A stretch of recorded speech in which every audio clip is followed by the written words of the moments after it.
I'm in. I should have audio. It doesn't look right. Let me take a look. Oh, was that a termite? Yeah, it could be. Oh, yeah, that's not right. That should be better. Check. Yeah, that is definitely better. I don't know why I'm not hearing that. There's some things that have changed on me. Yeah, so I'm good, but I don't think you guys heard that, which is the usual, I call it the spring sort of, with the spring video, right? Yeah, the audio might have been off on that. I don't know why. Say hey to everybody. Because I'm all messed up right now. And this I don't need on because I can't hear anything through that. So I don't know what I'm going to do tonight because I might need to just go and test some of this stuff out. So just as an update, I told you guys recently I was hacked, and fortunately for now, I mean I'm not entirely sure, but they haven't gotten to my. They hit my Facebook account, and they haven't gotten to like anything on YouTube. But it is very possible for that to happen. And this is something I wanted to talk a bit about tonight. Just briefly, I might continue it later on. But what happened is they get into your computer. So somebody got in. I had one password on an email account that was weak. And in today's world, they use these computers that are basically like Bitcoin mining computers, and they're big like my computer, and they have all these video cards in them and everything. And they essentially they capture your tokens that you use. So whether you're on a computer or a laptop or a phone, it really doesn't matter. If you've ever signed into anything, your YouTube channel, your Facebook account, not so much to bank accounts, but that's kind of another story. And it'll ask you if you want to remember this password. And most people do, because you would have to sign in to all of your accounts manually every time and then sign out. So I grabbed this book, and for the past couple of weeks, I've been up to like 5 in the morning, 3 in the morning, 2 in the morning, maybe on the day, and I had to go over every single account I had or have and change the password at least twice. And one time I did it initially, and I didn't understand that they were still in my computer, essentially. So I'm trying to make this simple. So the hack comes from, they have a way of not necessarily being directly in your computer, but the first thing they look at is on any web page you look at. Let's say, example, you signed in to YouTube and to Google, and maybe you have Gmail, and you have that account. And so Google, Gmail, your YouTube account, and you're watching my show or Ken's show, and you want to comment, so you have to be able to be signed in to do that.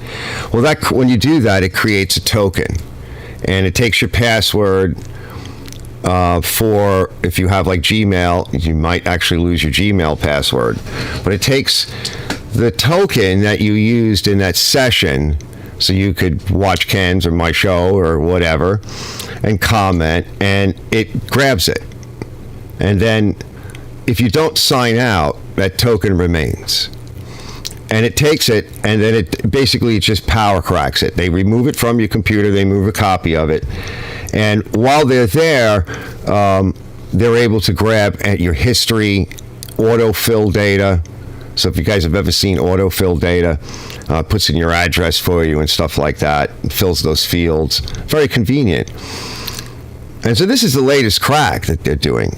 And then they bring it off your computer, and they put it on their system, and they basically just do like a force crack on it. It's a brute force attack. And it goes through sequences to see if he can crack it. Now, if it's about 6 digits to 10 or under, we'll say, it takes about 5 minutes. Anywhere from 20 seconds, 15 seconds, 5 seconds to about 15 minutes. And then they have you. And they go back in and they start making changes. You need a password that is something like 16 digits long, preferably with some of these weird characters. Percent signs, dashes, things like that. And they really shouldn't be words either. Words that you remember or words from a song. They shouldn't be anything like that because there's lists now generated. The AI is involved in this, right? This AI nonsense. So what the AI will help them do is generate these hack lists that are gathered by social engineering and social media. Because nothing is free. So if you sign up for a free email account or free this or free that, whatever it is, if you're not buying the product, you are the product. So they take all that free information and it's sold off and it's legal. And on the black web, on the dark web, they actually sell this stuff back and forth. So they buy these updated lists and they run the cracks against various lists, common words that are used and passwords, because people have similar experiences. And so I've been on the dark web for many years now, because many years ago when we all first started computing, I was very into it. Security was a problem. I mean, we all got hacked in different ways many times. For example, if anybody's ever had a credit card, at some point, your credit card's been hacked. Now, usually, if it's a credit card, the banks are responsible for that. And so they'll send you a new credit card and you usually protect it. If it's your bank account, however, and that's what they're doing now. If they get into your bank account, it's very likely you'll never get your money back. And in the case of my Facebook account, it's very likely I'll never get that back. Some hot Chinese chick in California now is a netta or something. And they're doing it because... So, for example, let's say she's a young female. Let's say that's true. She is a young female. Let's just suppose that. Well, the Chinese, when they come over here, like they're coming from a country that is their social construct is such that their social credit scores and everything that they do, everything that they say, if they say or do anything that is outside the construct of what is allowed, it's tracked on their phone, it's tracked on cameras. It's tracked everywhere, and they get strikes against their account. And in some cases, it'll cost them more money when they go to buy something. So the product costs go up. They can get fines. They can lose access to things like food or liberties or luxuries. They can even, if they go so far, they can even lose access to bank accounts and for a time, or they can lose access to credit or to the train or to the bus. They won't be allowed on. They won't be allowed to go outside of certain areas. They have a whole construct. And when they come here, they don't really have an identity here. They have their identity from there. So they steal identities. It's identity theft. It's just a newer form of it. So they take over your Facebook account, for example, and they think it's fine because all of Americans are rich and we hate Americans and all that, and they can afford it. And it's just a Facebook account. And it gives them a sense of street cred because it's an established account that is attached away from who they really are. They come up with a fake name and they don't have to prove it because Facebook security is terrible. They don't have to prove it. And they intercept you. And so when you make a change, if they're still in your computer, they know you made that change. And because they have the equipment to do it, and she probably, if it's a she probably knows somebody that works on the dark web or has access to it. And they sell these services, Redline being one of them. It's well known. They are worldwide and global, and they're willing to sell their services to anybody that's willing to pay. And that way they get a sense of a layer of removal from their previous government, and they establish themselves here to some degree. And they get a footprint in social media, and they don't really. Some of these people probably don't even understand what they're doing if they've stolen something. And for me, it's really bad because I used to use Marketplace. Now I cannot see anything on Facebook. I cannot use it. I cannot go on Marketplace. I built up a business for Marketplace. I have years of history on that of selling stuff, which I no longer have access to. At the time of the season where you would want that, in the beginning of this kind of season for small equipment, I have no access to it. Fortunately, I'm very busy.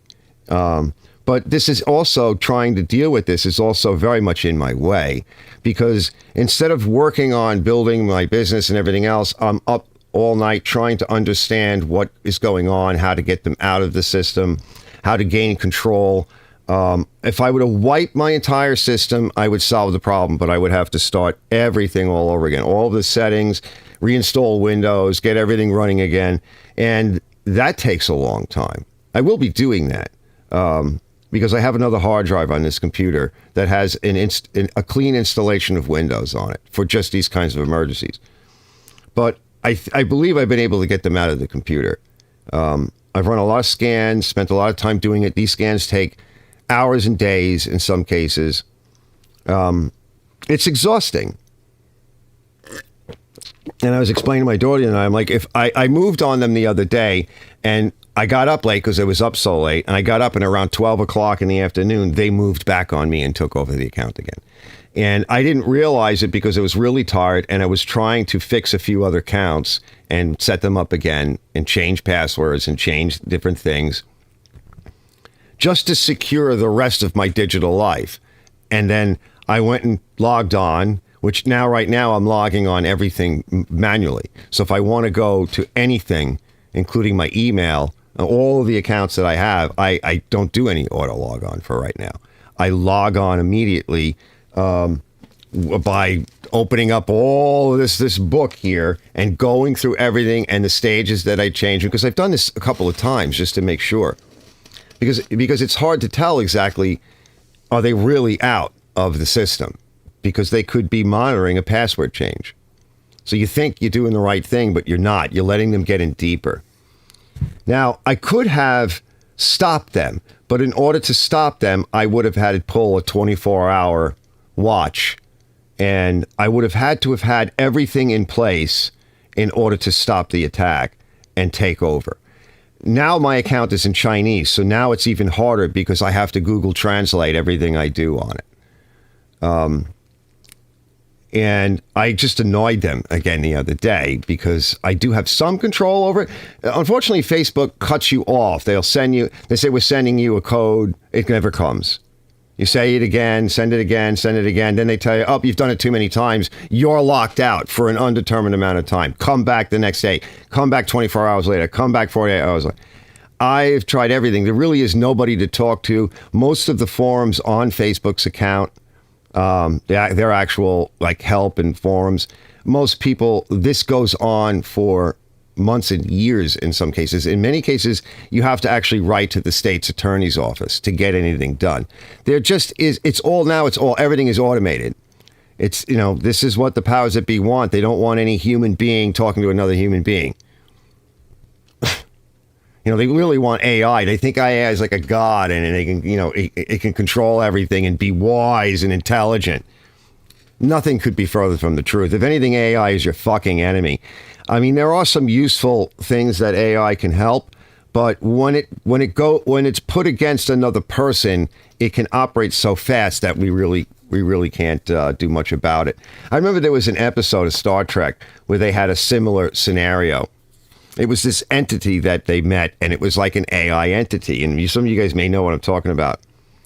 And the only way they could defeat it is not with logic. They defeated it with stupidness and silliness. And even Spock had to be a complete ass and obnoxious and silly and irrational. And it freaked the thing out. It burned it out. Like it could not compute the human behavior and the mind. It was like interesting. But I don't think that's going to help here other than to put a smile on my own face. So it's been really rough, and in part of me, I attacked my system, and by doing that, it screwed up a lot of things. So I don't even know if some of this stuff will work. This works. I was on Ken's show. That kind of stuff works. Some of it works, some of it doesn't. And from day to day, I make different changes, which affects the software that I'm using for like a live show or for recording. And I've also moved some stuff around. I've run scans on separate files. Mostly because if I can't completely defeat them or completely get rid of that whole scenario, I'm trying to make sure that everything that I'm using has been resecured. because I used to do this many years ago, and then, some of you guys know a lot of what my life went to shit for 15 years. And when your daughter is not well and dying, and your life is coming apart, and your wife is screaming and yelling, she's divorced, and you have no money, you're not exactly thinking about security and preparing yourself for something like this. And that's one reason. And the other reason is just laziness and day to day. Every single one of us, if you're logging in and doing an auto login, you need to log out and break this token and actually sign out and then sign back in again. And it will create a new token. That's probably one of the best things that you can do. You can break the token list, and eventually they may not catch you doing it again, and you can change passwords. It happens on phones too, so it gets in through any web browser or anything that a web browser is a web browser. It doesn't matter whether it's Safari or Microsoft or Google or Chrome, or I don't care which one you're using on the phone. If you're auto logging into your account, you're in danger. Usually with banks, they will drop the session within, less than a minute or so of inactivity. If you walk away to go to the bathroom and you're logged into your bank account, you'll come back, you'll have to log in again. That forces this cookie to be dropped, and you have to create a new one. And that's important. Now, where their Trojan was, eventually it installed a Trojan, and it put it, I don't know, for those of you that may not know computers, but some do, it put it in either one of two places that I was able to quarantine it into and get rid of it. It put it into the swap file that Windows uses as a temporary memory location. It actually creates a swap file and puts it in an area on your hard drive. And it was used probably more so back in the day from when we didn't have a lot of memory RAM for our computers. Now most computers have like 16 gigs, 32 gigs, etc. But back in the day of 256, megabytes, and it used an area on your hard drive that it allocated next to the bootloader, which is another spot on the hard drive that you don't necessarily see because those partitions are hidden from general view of the user. Unless you want to see them, you have to throw switches to do that. And it installed something there, which it was. If I tried to remove other things like CC clean or whatever, that was very temporary. I actually had to find the offending Trojan and delete it. And one of the ways I did that is I removed the swap file and restarted the computer, dumping it, and then restart it and set up a new swap file. The bootloader is a little harder because you have to get something to get out of the bootloader, because if you fuck up the bootloader, your computer won't boot. Your phone won't boot. Every operating system uses a bootloader and some kind of a swap file. So it really doesn't matter whether you're in a notebook or a laptop or a phone or a netbook or a tablet. This is how that's getting in. So you might say, well, it's in a computer. No, and this is, if you guys may not know, but Linus Tech Tips is a very popular computer show. He's been at it. He's up in Canada. And he's been at it for a long time. His studio is over $100 million.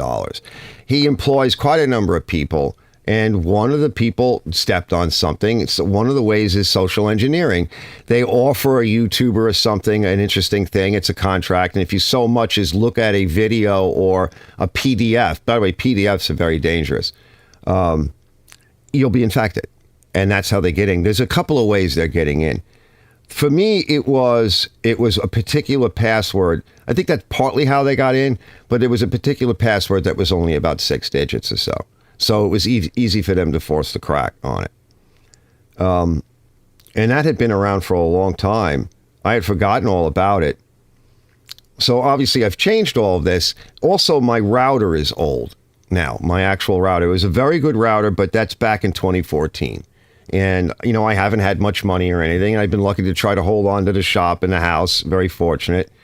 And my life is getting better. But that piece of hardware is problematic. And I used to use it for gaming and servers years ago as well. But I was looking at it because I'm going through every device connected. Even my daughter picked up right around the same time the doorbell ring. The ring cam, the doorbell ring camera. This could even have that Trojan in it. I unplugged it. until I can investigate it more. And she's like, well, how can that be? Because it records video. Anything with any kind of memory card in it or a piece on a chip that can record data can get infected.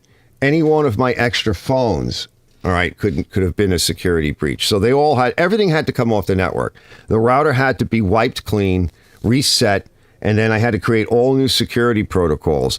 And it still it's not up to the level of where it should be, because new routers today, they have this thing. I don't know all that much about it, but they have this thing. It's like AI protection. It's able to look at what AI may be doing to break in through your router. If you're connected to the internet, you got a problem. I mean, that's always been the case, right? So staying a little ahead or catching up is a really big endeavor. Let me see what you guys are up to. Give me a second. I mean, you literally could, when this stuff starts happening, take a week off from work. And that was my problem, is because I would be up late trying to deal with it, and I got customers coming in the morning, and I got other shit to do. And while I'm doing that, they're back in attacking me again. And like I said, most of our information is on the dark web. Mine has been, but they haven't really been able to do much with it, because over the years I was kind of a little bit more careful, but then I just kind of got busy doing shit. Let's see, you guys all saying hi. Let me just read through. Guys are saying hi.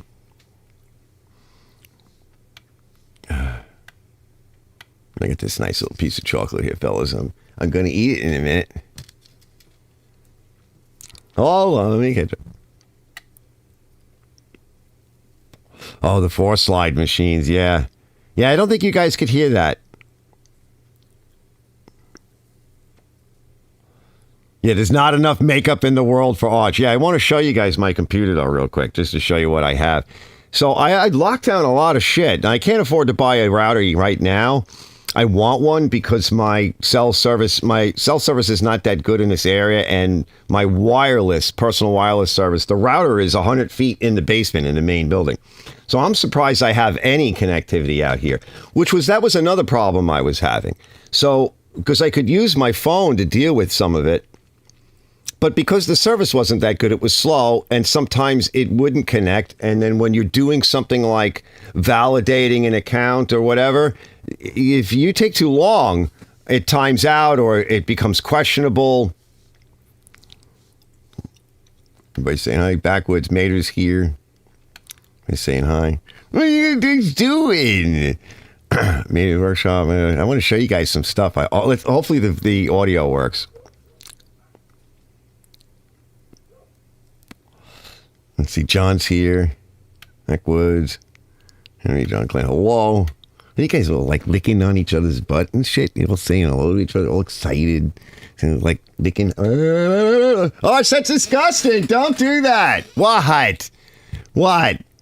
You guys like, ooh, hi, guys. You know, a bunch of softies. You guys are all a bunch of softies.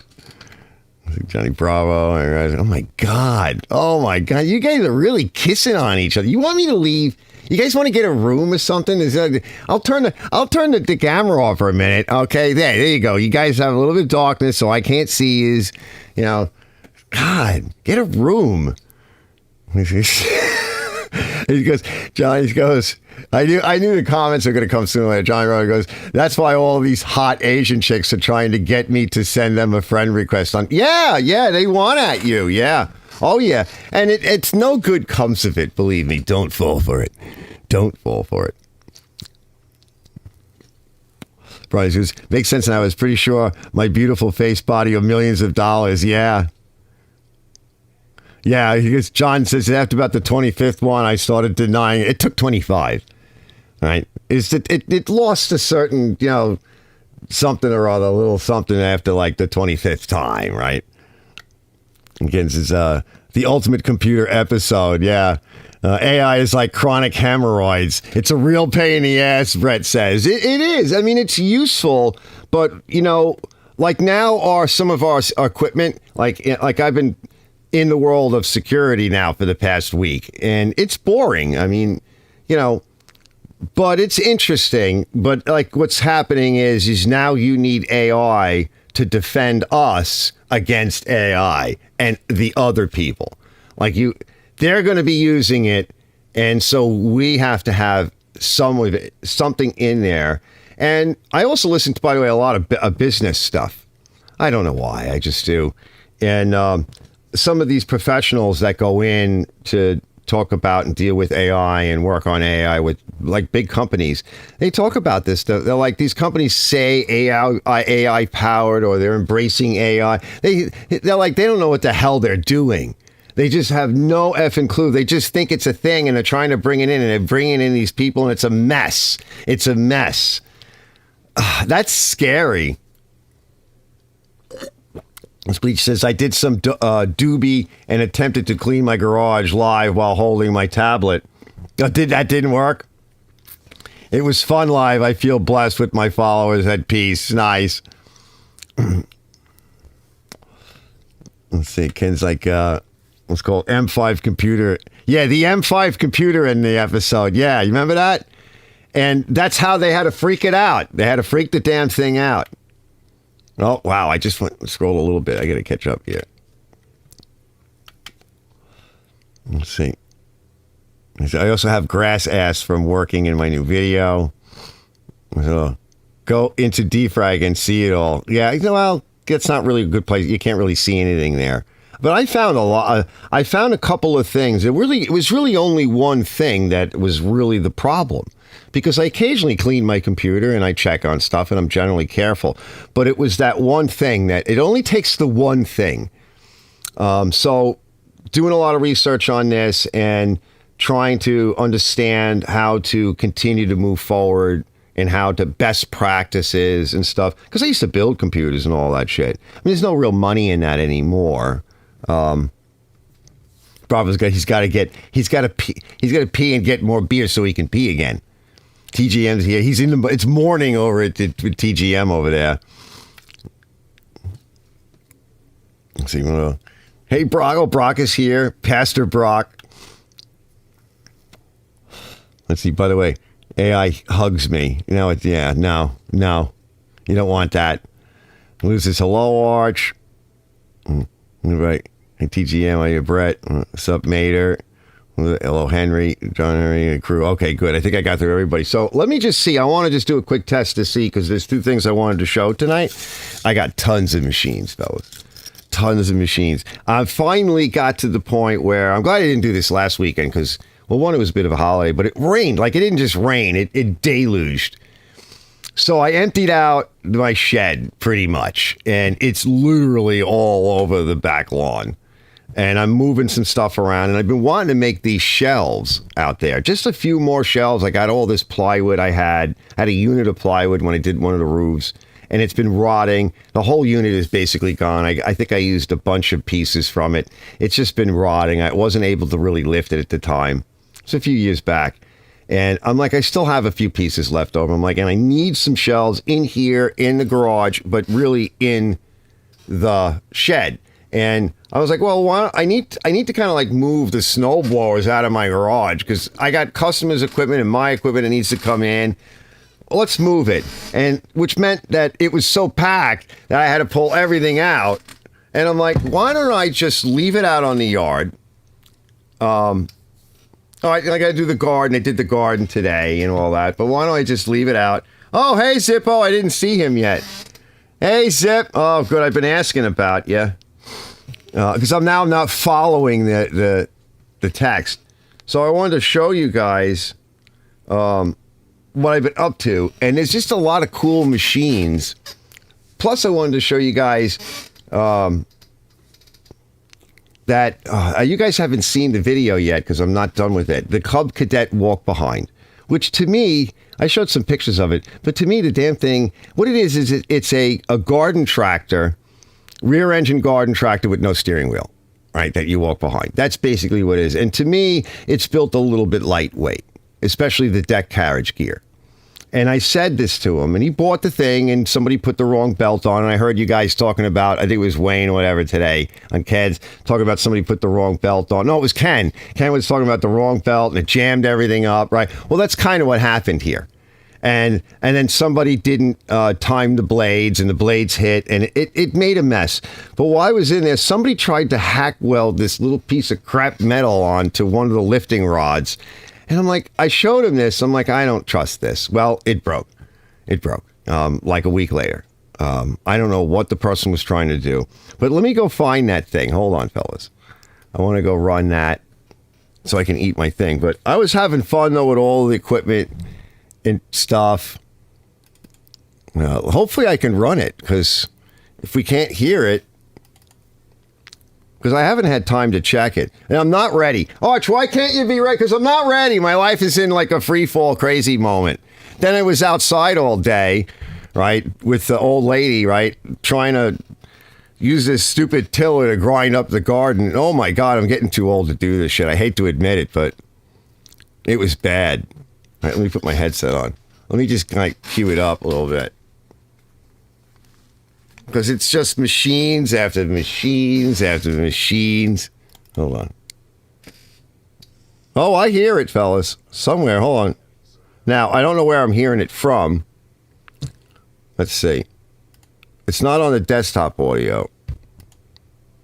Oh, wait. Oh, wait. It might work. USB device. That's what we want. Let's see. Okay, good. Oh, well, it might work, fellas. This might work. Hold on. And the other thing I wanted to do today, I think this will work. Let me put it on this monitor. Hold on. All right. Yeah. One of the things I wanted to do was I wanted to go to the Natalie Morris, because I recorded an episode where she's going to be talking about boobies. Boobies are back, but I don't think I'm going to get to that tonight.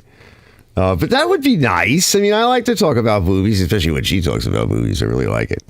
So I did actually make one of these. This is the hack. And I'll talk a bit more about the hack a little bit later when I go over the computer. The computer, and I think I was on with Ken one night. Was it last week? By the way, Ken, I had fun. It was nice. Well, I was kind of like talking about, like, we want to do like a vlog. Like, well, I kind of do a vlog. I didn't realize it, but yeah, I kind of do this vlog. It's usually more on like the live shows,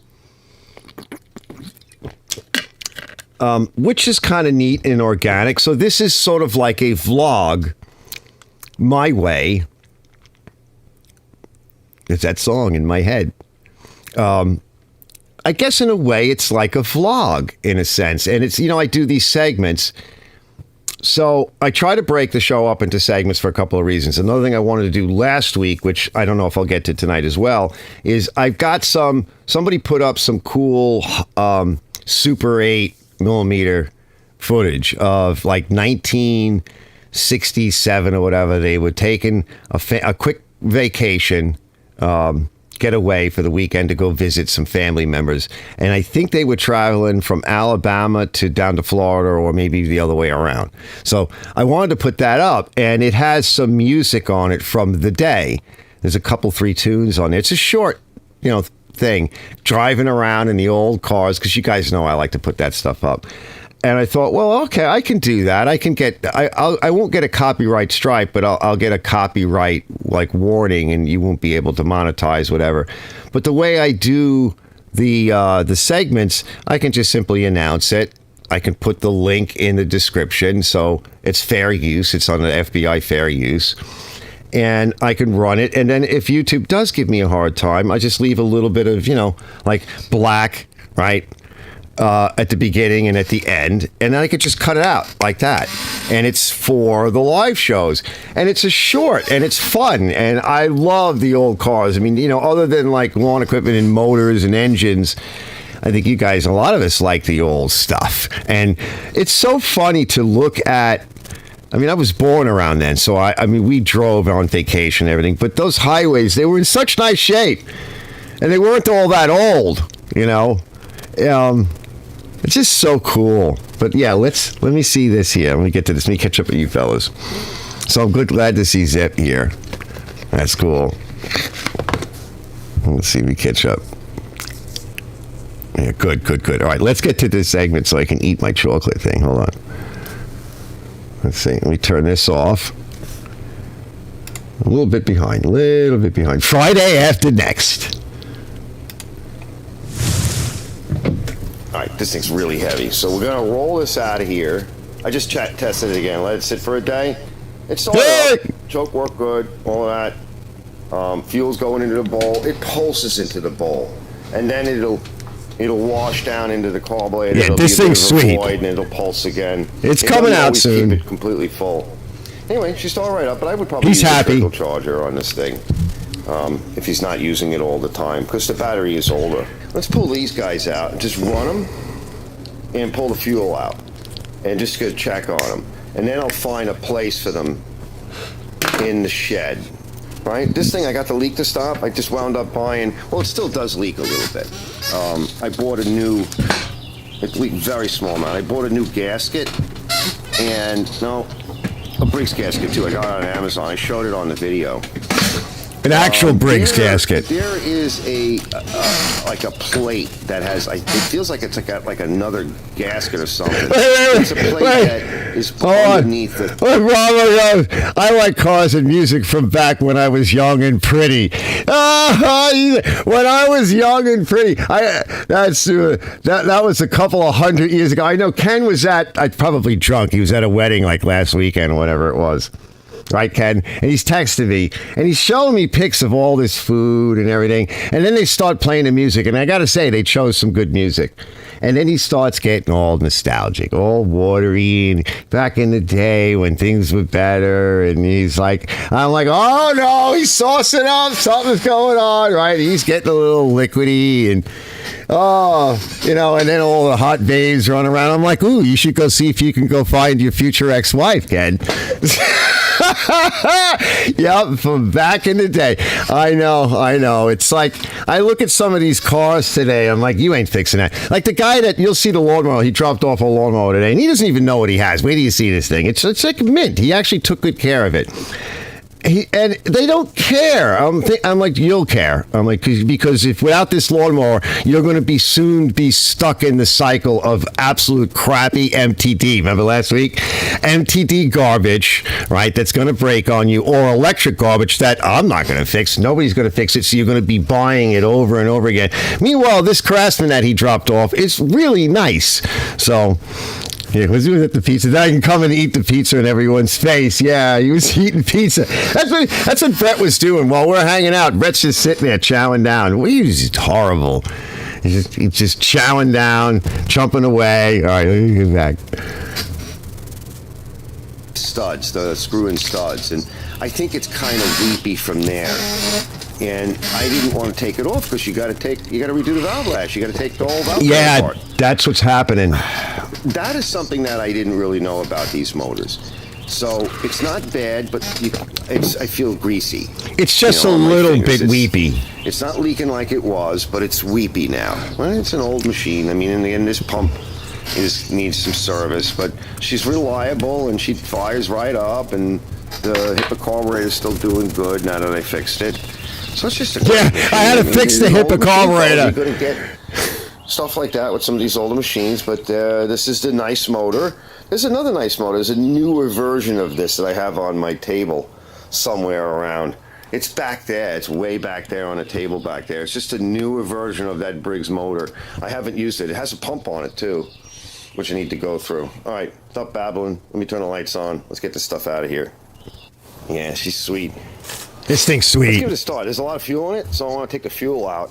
So I think we'll just run it for a little bit, and just start it, and I'll drive it around to the other side, behind the shop. That came out nice.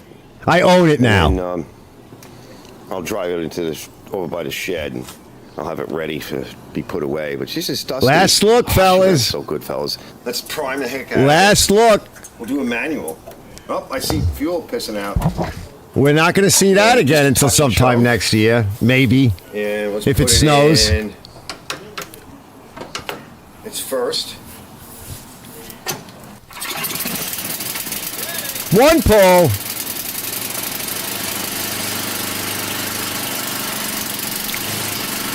Johnny Bravo's like, oh, I want one. Not.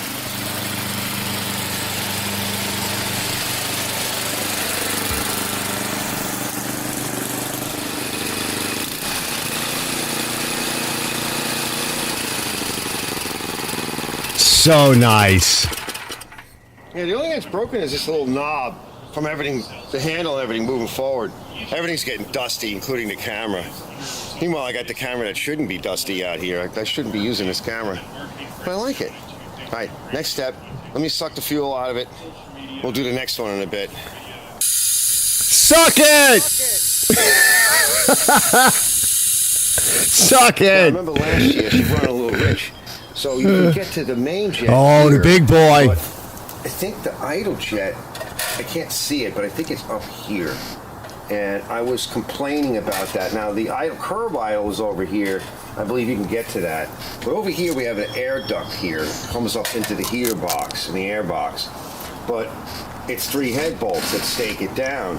So if you want to do an idle adjustment like it needs, because it's been run, you know, for a season or so, a couple of seasons. It hasn't been used all that much, but it's been run since I got it all back together. It needs an adjustment. You got to take all this stuff apart. So that's not a good aspect of the design, but it is what it is. Let's start it up. Let's see what it does. Might be a little difficult to start. Nope. It does have a fuel valve. Let's let that sit for a little bit. We'll pull it through a couple of times with the choke on. Try and pull some of that fuel in. And I don't know if we're going to get anything out of it, but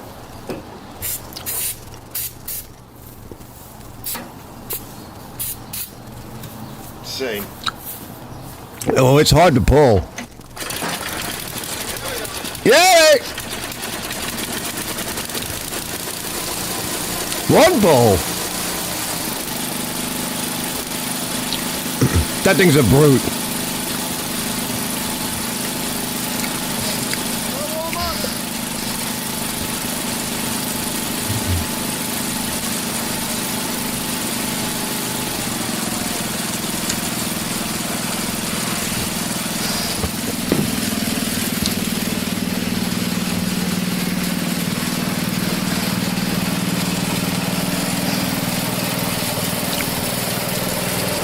What a nice engine.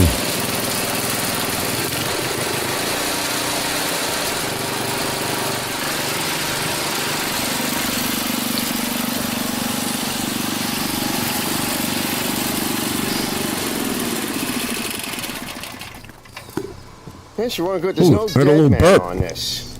So when that's on, it's on.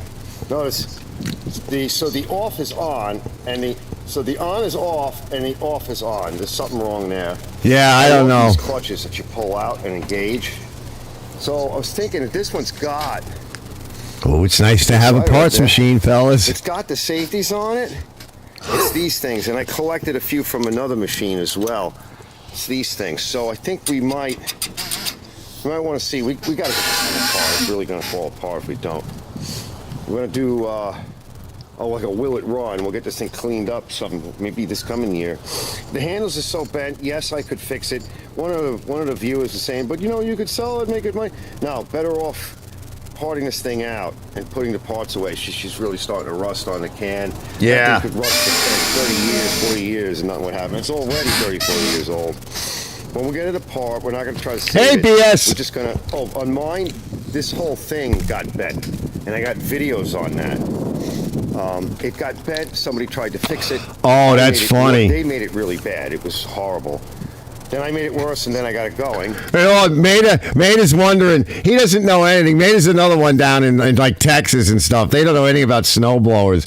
And BS says we had a special order. A snow blower was the guy bought it to clean out horse stalls. Oh man! Oh my God! Let's see. What does Bleach say? He says people are selling running snow blowers in my area for $50. Oh, dude, buy. Yeah, definitely. Now's the time to buy snowblowers. Oh, look. Is that missing the washer? Yeah. Is it on the other side? No, it's on the other side.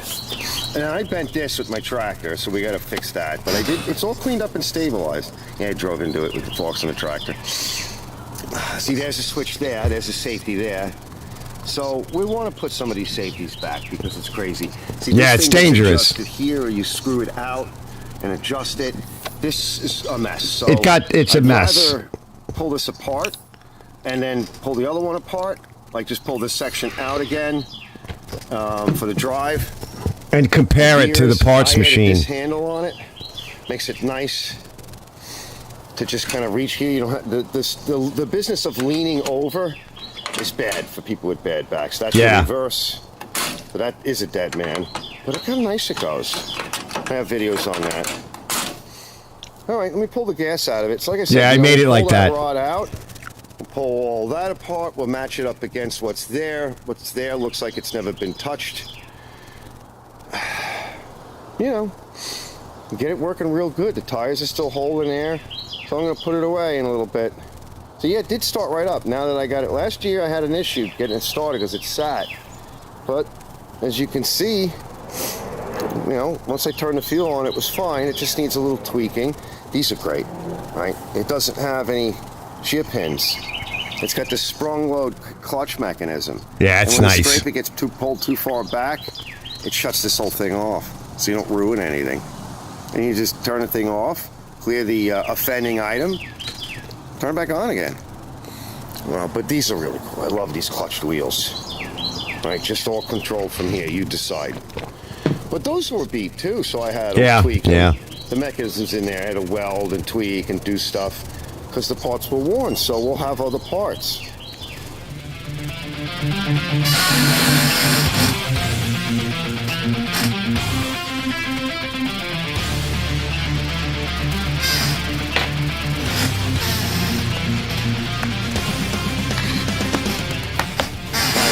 Moving more of the stuff out of here because most of it was just shoved in. So cleared out what was in here. We'd get a few more things out of the way. And there's a couple of things I want to show you. All right, so that's the one. That's the cat pump. With the Subaru, we're going to replace the pull start. Leave pull start. We're going to get that cool edger out. Move some of these motors. I want to build some shelves in here. Probably along this wall. I'm not sure what we're going to do yet, but we're going to get to that. So I want to get all this out. I might want to beef up this shelving system because it doesn't need to be like this. This is getting a little too beat. I have a whole bunch of plywood and stuff. Not much, but enough to fool around. Yeah, floor buffer. I had one. Rather than start putting stuff back, we'll get all this out and I'll figure out what I want to do this weekend. This has got to come out. And so this is kind of neat. I think the pull start is a little jammy. Like this is like what we used to run years ago on our mini bikes and stuff. Trash pump, little Briggs motor on it. Little whiskey down over here. You know, that's kind of neat. Just put that to the side. And I got this nice old big Takumi, which might wind up on, some version of that might wind up on that old Craftsman tractor. And then this is the super recycler that I was mentioning. I have two. So this one, the body is in just beautiful shape. Got the bag. This is one of the bigger motors. I'm not sure what this is. Overhead valve, this style. Briggs had a version of this, but I'm not sure what this one is.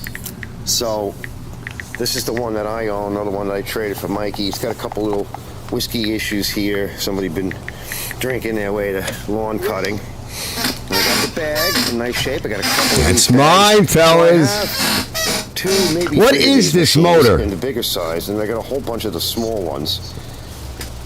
This one's mine. Okay, so we want to get to that this year. I definitely want to get this going because I want to use it. All right, let me keep going. Let me keep just trying to get stuff out of here. It could be. I'm just kind of farting around tonight. It's getting late.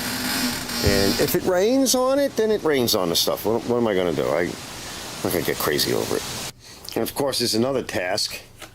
This one, by the way, ran great, but it finally broke that piece off. I do have another engine housing I'm not sure which exact cutter I have, but I've got some parts. This is the one where a little while back I finally modified one of these covers on it. Was missing. I found like. Now I always rank on Poland, right? I always rank on that company, but occasionally I have had and have a few things that are kind of nice, and that thing does run good. It was thrown out. I got 2 of them, like 1.5, and it's been running really good. So I just got to say, like, I don't want to always just beat up on MTD or pull on and pull on and pull 1.5 on. of these at the dump. This one I rebuilt and used it. So that's nice. These are running good. I cut most of what I needed to cut. I may want to dump the fuels out of them and not leave them kick around with fuel on it. We'll see.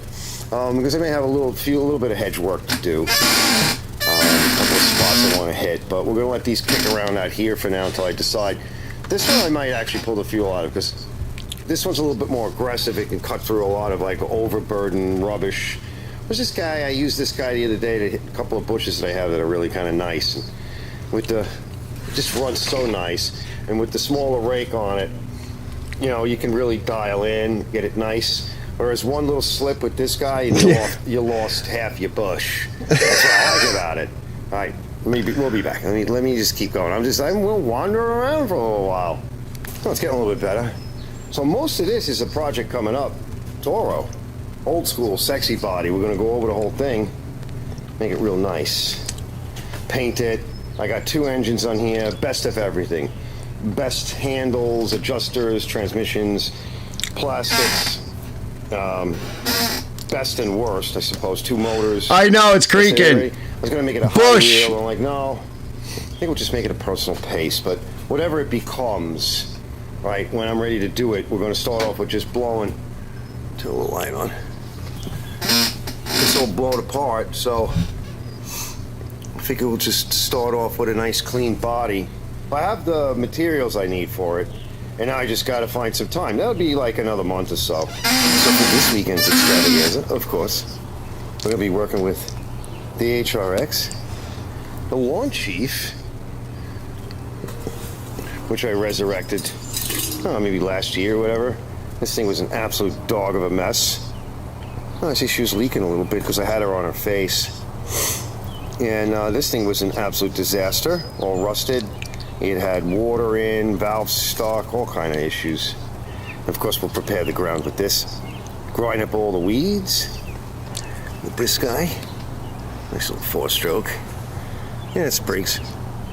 And I want to pop another motor core on it. This is just an old core I did, talking about valves, reversion and recession, and she burns a little oil, blows a little smoke, and then we'll go over with this, and we'll cut the lawn. So that's part of this weekend's deal. Oh, look what we got, fellas.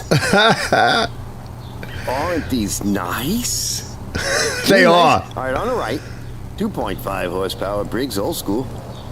Right, and that thing nice, we'll get a closer look in a minute. Cuts the customer, so he wants me to work on that. So I've been promising him, and I'm going to be starting on that. On the left is mine. Mikey hooked me up with that a while ago, and you guys have seen that a little bit here and there. Now, I'm going to be working on them individually, but I'm going to kind of work on them at the same time.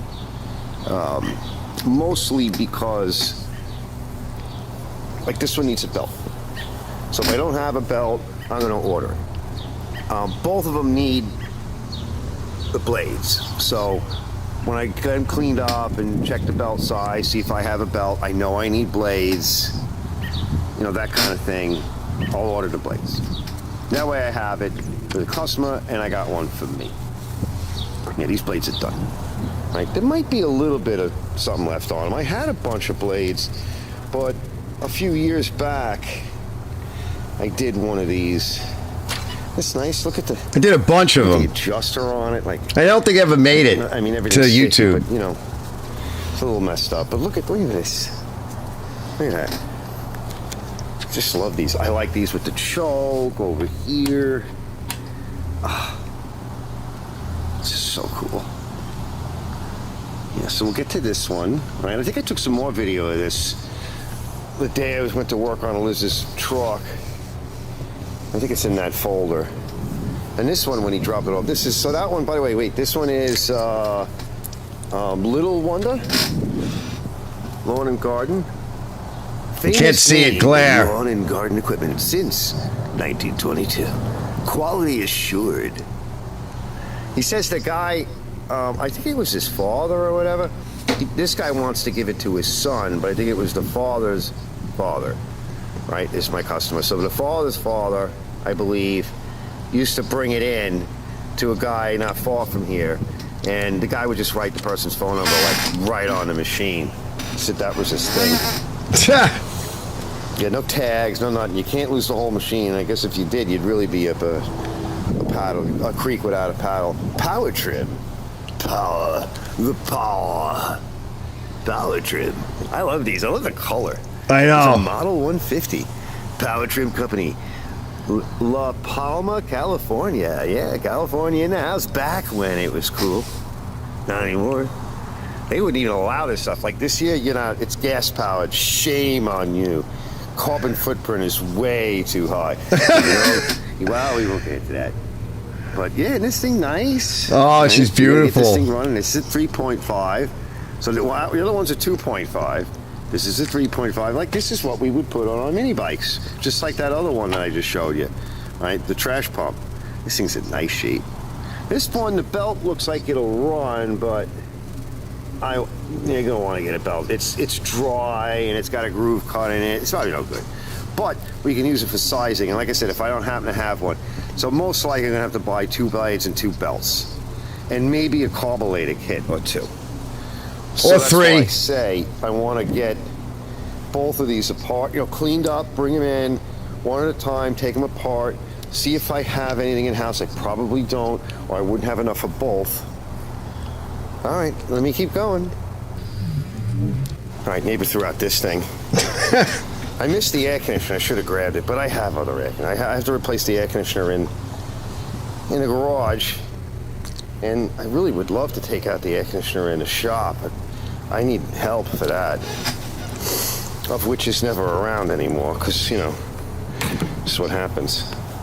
Let's open it up. All right, I'll bring you back in a minute. It's probably... But it probably vacuumed out an overflowed toilet with it. How much you want to make a bet? There's some yuck in the bottom. Let's fire it up. Let's go see. I'm just going to plug it in. It's wet, though, because it's been out. There we go. Fire test. Smoke and fire test. Let's see. Is the switch off? I don't care. All right, let's turn the switch on now and plug it back. So the off works. All right, so it's got nothing either way. Could be a dead switch, could be a bad motor. So it's definitely not working.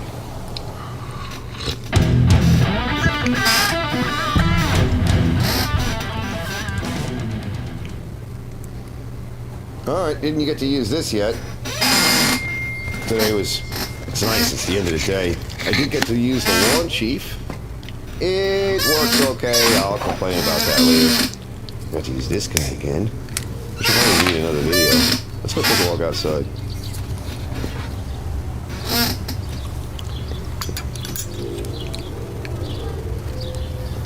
That's nice dirt.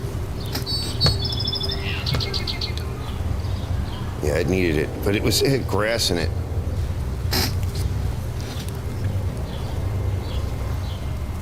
Still gotta kind of go through it a little. Take some of the trash out. Oh, there's Barky Dog. Oh, the wind's kicking up. It's getting nice and cool. I was hot today. I was up late last night. So, in my video, I show a bracket that somebody welded something on. And I guess their attempt failed because it looks like it failed. So we gotta fix this. This was back, or is back. And this is back too. And I think it's just a float issue. He's been jostling it around, and I think it just got flooded. Didn't know what to do. He said it locked up. But I'm just going to clear that out, and we're going to use this to cut the lawn tomorrow, at least some of it. Depending on how much I do, I might use this to cut the other part of the lawn tomorrow. Or the next day, when I fix that, let's go take a look at some of the other crap. Oh, yeah, look. So we got Oh, here comes the the Craftsman. This Predator 3500 inverter to fix. Got that Champion to fix. As you know, I got these to fix. This just came in. I'd like to get the guy to get some new wheels. Yeah. I'd love to see what's in there. He's had this for a long time. That just came in. It's in nice shape. And so we'll walk around here. I didn't get to do anything here, so I don't like leaving this stuff out, but what are you going to do? You know, it's a lot of stuff. I should take a picture of that. Can I do that? No, on this one you can't. I think the other camera, there's a mode where I can actually interrupt the video and take a shot, like a snapshot. Yeah, we're going to have to get to this. That'll be tomorrow, but most of this stuff is out. So it's kind of out of my way. There's the big boy. Oh, that thing's big. Big boy. But, there's the snapper in the back. Ready. I got most of this I got an area prepped out here. So we'll be making the next shelf there. And what else? Oh yeah, look at all this stuff. So the plywood I was digging out, it's over here. And there's a couple of pieces here that I'll go through it tomorrow, but there's like a length there, possibly some length on the other side, on the bottom one. This one here, I'd like to get about 2 feet. This is soft here, right where my foot is. So, you know, I'm just gonna grab one if I can. This one, there might be this whole length here. I need about 7 feet, but this is no good really here. So I do have other wood put away, but I figured by starting tomorrow, I'm going to put more attention to this. I'm going to rip this down to get what we can out of it, then I'll decide. Because I do have other plywood, but if I don't do that now, there's not going to be anything left in another couple of months. Oh, it's so nice out. Oh, you hear the wind? Oh, it's beautiful. All right, fellas, and tomorrow's another day. So, enough with the junk land back here. I'm not putting my toys away tonight. They're just going to have to sit out here. That's why I want to put another gate up. And I might actually, I've been wanting to do that for a long time, like another gate on this side of the building. You know, just so nobody can really get to it. A little taller fence on the one side. I'll see you guys in a bit. Today's over, pretty much.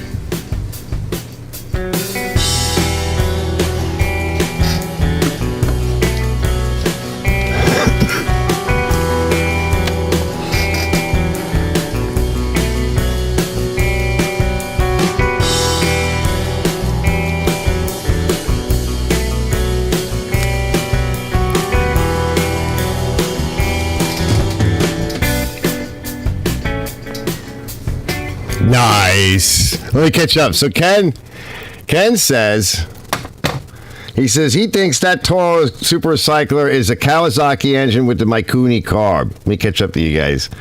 It could be. I mean, I'm not against that. I also have another one, same as that. Basically, it's got a Briggs engine on it. The body is nice shape, but not as nice. Like, it's not all as nice. Let me catch up. The JBO's here. Let's see. Those Toros are beasts. Yeah, I love those Toros.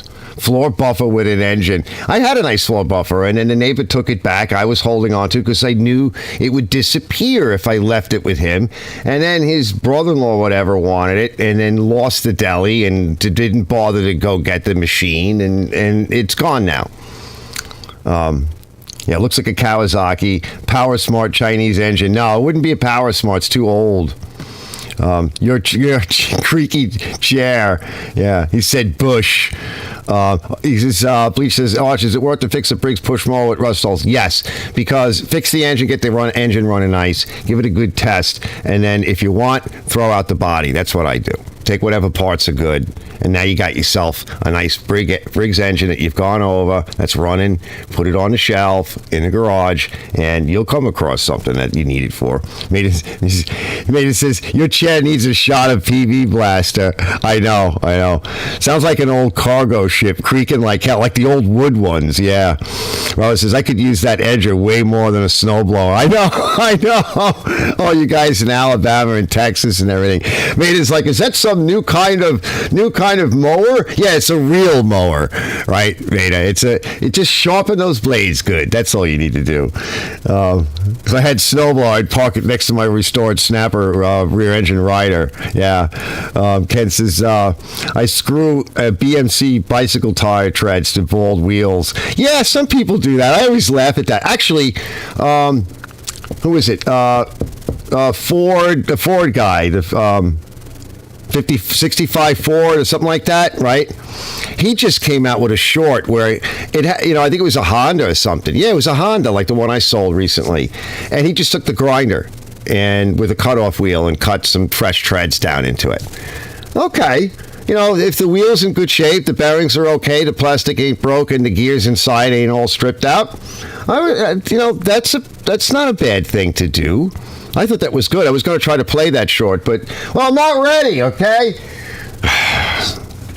Grips, great, last forever. Yeah. My favorite Arch filler song. Yeah, I like that one, actually. I kind of like it. It's kind of neat. I wanted to play a little bit more of it because it's a cool song, but it just does the same turnaround over and over again. Bravo says, you just need a bigger garage. So true. I know. I need more outbuildings, right? You can never have enough outbuildings. Where's the drum kit? I want to play to this tune, right?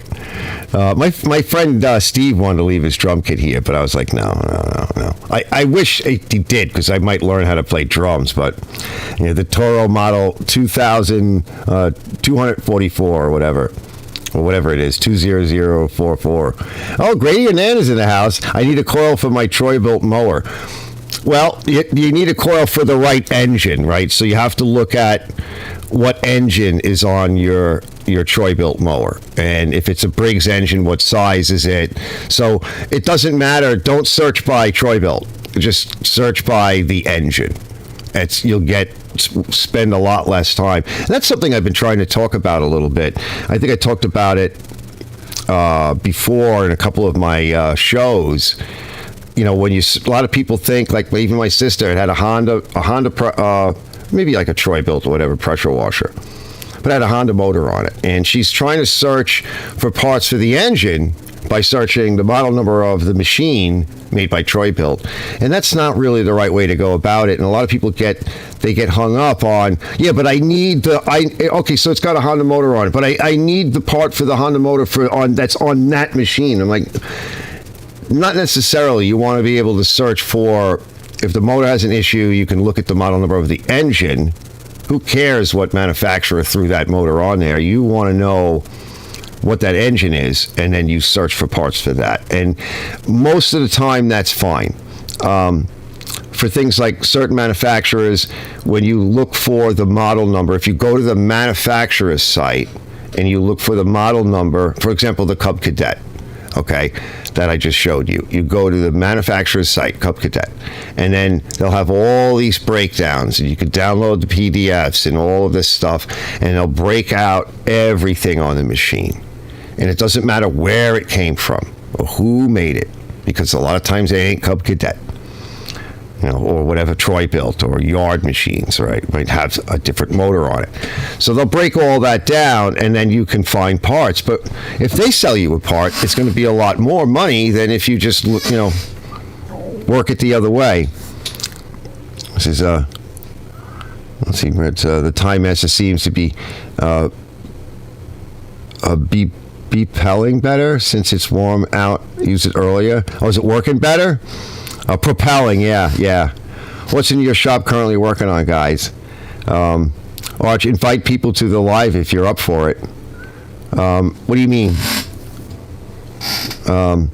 I'm restoring my 89 Olds Tornado Trofeo multi-month project. Way too many videos in it so far. I know, you got some good videos on that.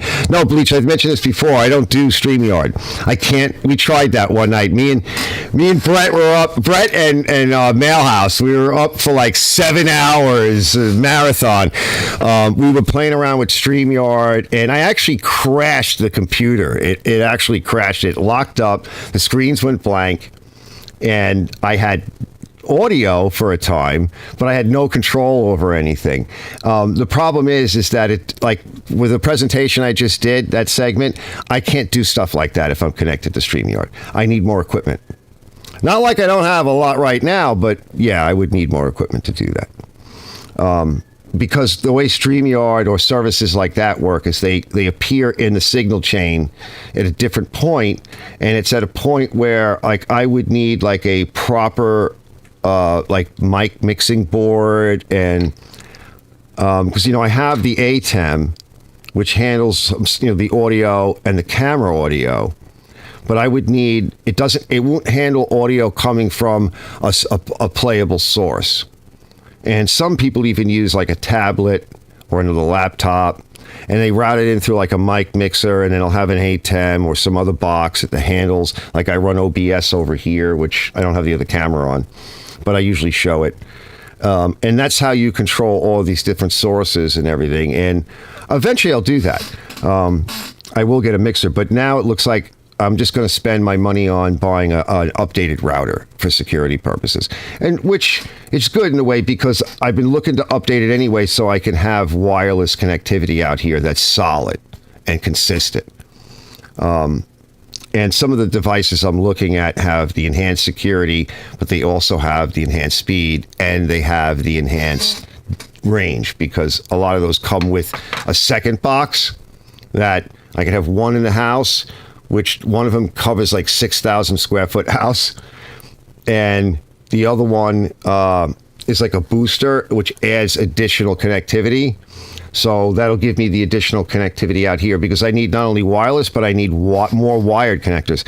Like this box down here that I often show, it gets connected to the network. It's off right now, but it can be remotely controlled. By the way, this is where security issues come up. Yeah, see, if mine reaches, but it's not that good. But I can't plug anything else in. Let's see. Bravo's talking about that Bleach's video. Co-host. Oh, okay. Yeah, never mind. Yeah, I can't do that. I want to do that. That's why we were playing around with it that night, looking to see what the limitations are. Now, Ken mentioned what I didn't know. He mentioned on his live today that you can have a second like co-host with YouTube live stream, and so I'm on predominantly right now. I'm actually on YouTube Studio. I'm actually using YouTube Studio. And like I said, I don't have the other camera, so I can't really show you, but this is what it looks like. For those of you that may not know. All right, so that's YouTube Studio. And that's all you guys chatting over on the right. And these are all the switches and everything. And so there's no StreamYard. So StreamYard kind of takes this over. And it does actually some additional features that are kind of nice. That, real plug and play, GUI that you can just click on. Whereas this is a little bit more stripped down, but it's YouTube Studio. And then, let me show you. So this is an ATEM software controller. That's another thing that I'm running on my other monitor. And then OBS, all right, it's going to do that, but this is OBS. So when I set up a show, I can control things like my ATEM. See, that's me, which is the cameras. I can put the monitor on. I have my standby intros. Depending on how I set these scenes up. There's the pee break lady. Okay? So I'll switch to pee break lady. Let's go do a transition. There she is. All right. There's the pee break lady. There's the warning. Oh, this is always fun. Hold on. Warning. Archer's Garage Live is not suitable for all audiences. Viewer discretion advised. Hold on. I can't hear it, so I need to fix it so I can get this stuff back. And that's what's on. And what it's doing is it's pulling a signal from my monitor on my right, so I can put things up on the right-hand monitor and display them to you fellers. I can pick on any number of monitors. I can pick all of them. I can pick any one of them. Right now, I currently just have one set up to do that. Yeah, we need a pee break. What time is it? Hold on. Yeah, we should just take... I don't really need to, but... Does anybody need to take a pee break? We could take a pee break. We're an hour and 18 in, and I'll come back, and I wanted to show you something else real quick. I'll give it a couple more minutes. But, yeah, that was fun. That was a lot of equipment out there. And believe it or not, most of it actually can get packed into the shed. So I think if I spend a little bit more time making things a little bit neater, and then put some stuff away, and there's some stuff I can throw out, and I think it's just easier. I said recently that I want to get my shit together. I want to kind of like get my life together. I want to go through a lot of bills and organize all my receipts and all this other stuff. I want to enhance the security of my computer. And then I noticed that my Facebook account was giving me these. I didn't have two-factor authentication set up. Oh, by the way, it's 1010. 1010 Wins News Radio. So you guys aren't from New York. And it was going off, and then Liz, right? I was giving her a hard time. I'm like, why can't you just plan things with me? I'm trying to get better. She totally I'm like, because I have to stop what I'm doing for you, which is the shit test. Okay, which in my view, all right, I think that's just what women do. Like my ex-wife did it to me today because she does it occasionally. She'll shit test. Right? I don't know. I don't even know if they know they're doing it. I bet you they do. They won't admit it. But I'm willing to bet. So that completely distracted me. I'm like, oh, great. I really need to do this, but I need to put my thinking cap on, to do stuff like that and write it all down. And so I didn't get to do that. And then I remember it was like that week, towards the end of that week, and I was just busy with customers and everything else. And I'm like, I got to really do this. And then, boom, I was up one night and I saw it happen. And I was totally unprepared for it. Because I haven't been paying attention. By the way, shout out to Hipa. I was wearing this on cans the other night. This is heavy material. Right, where is it? Where's the Hipa logo? Hold on. This is heavy. Right, I got a bunch of them. They hit me up, and the fellow that I work with, which that's what I like about them. You actually have somebody to talk to. Because a lot of these manufacturers, I don't want to work with them because they don't even speak English. But Colin over there, he's like, oh, we had a promotion recently and we have a whole bunch of shirts laying around and we don't know what to do with. You want a few? I'm like, yeah, send them over. I can use them. So really nice for the winter time. And it's too heavy for now. And I was like, just give me either large or extra large and I'll deal with it. And yeah, these are nice. Really, really nice. Doesn't smell bad or anything. I probably should have washed it before I started wearing it. No, they were all in bags though. Let's see. Let me catch up with you guys. Oh, on the side, I'm just rebuilding a Craftsman air compressor. Yes, yeah. Oh my, yeah. Short video series with Major Boo Boo. Yeah. I didn't check to see if you did anything with it recently. I'm just glad you didn't get hurt with that. Go check out Johnny Bravo's air compressor event. You'll enjoy it, right? I mean, now that we know he's still alive and everything. So that's just a teaser, okay? That's just a teaser part. Yeah, he's okay. Right? The compressor isn't, but, shit happens. I often say check for tight. Check for tight, fellas. Check for tight. Let's see. My router reaches to my garage. I have a Wi-Fi extender in the garage. That's what I was thinking about doing, and I had talked about that before, but now I'm looking, now that I realize that some of my stuff is older and it has security issues, I'm like, you know what? I'm just going to get a better router that can handle all this with all the new, because I think I'm running like WPA security or something. It's these security protocols that are older and they're not secure in this modern world. So I'm like, all right, I'm just going to have to get a new router. I'll solve the two birds, one stone kind of thing. We'll solve those problems. She says, John, I see some of your old videos, really good stuff. Thanks, Bleach. I'm learning. I'd like to see the rest of P Lady. Yeah, we will in a minute. He will run it. Yeah.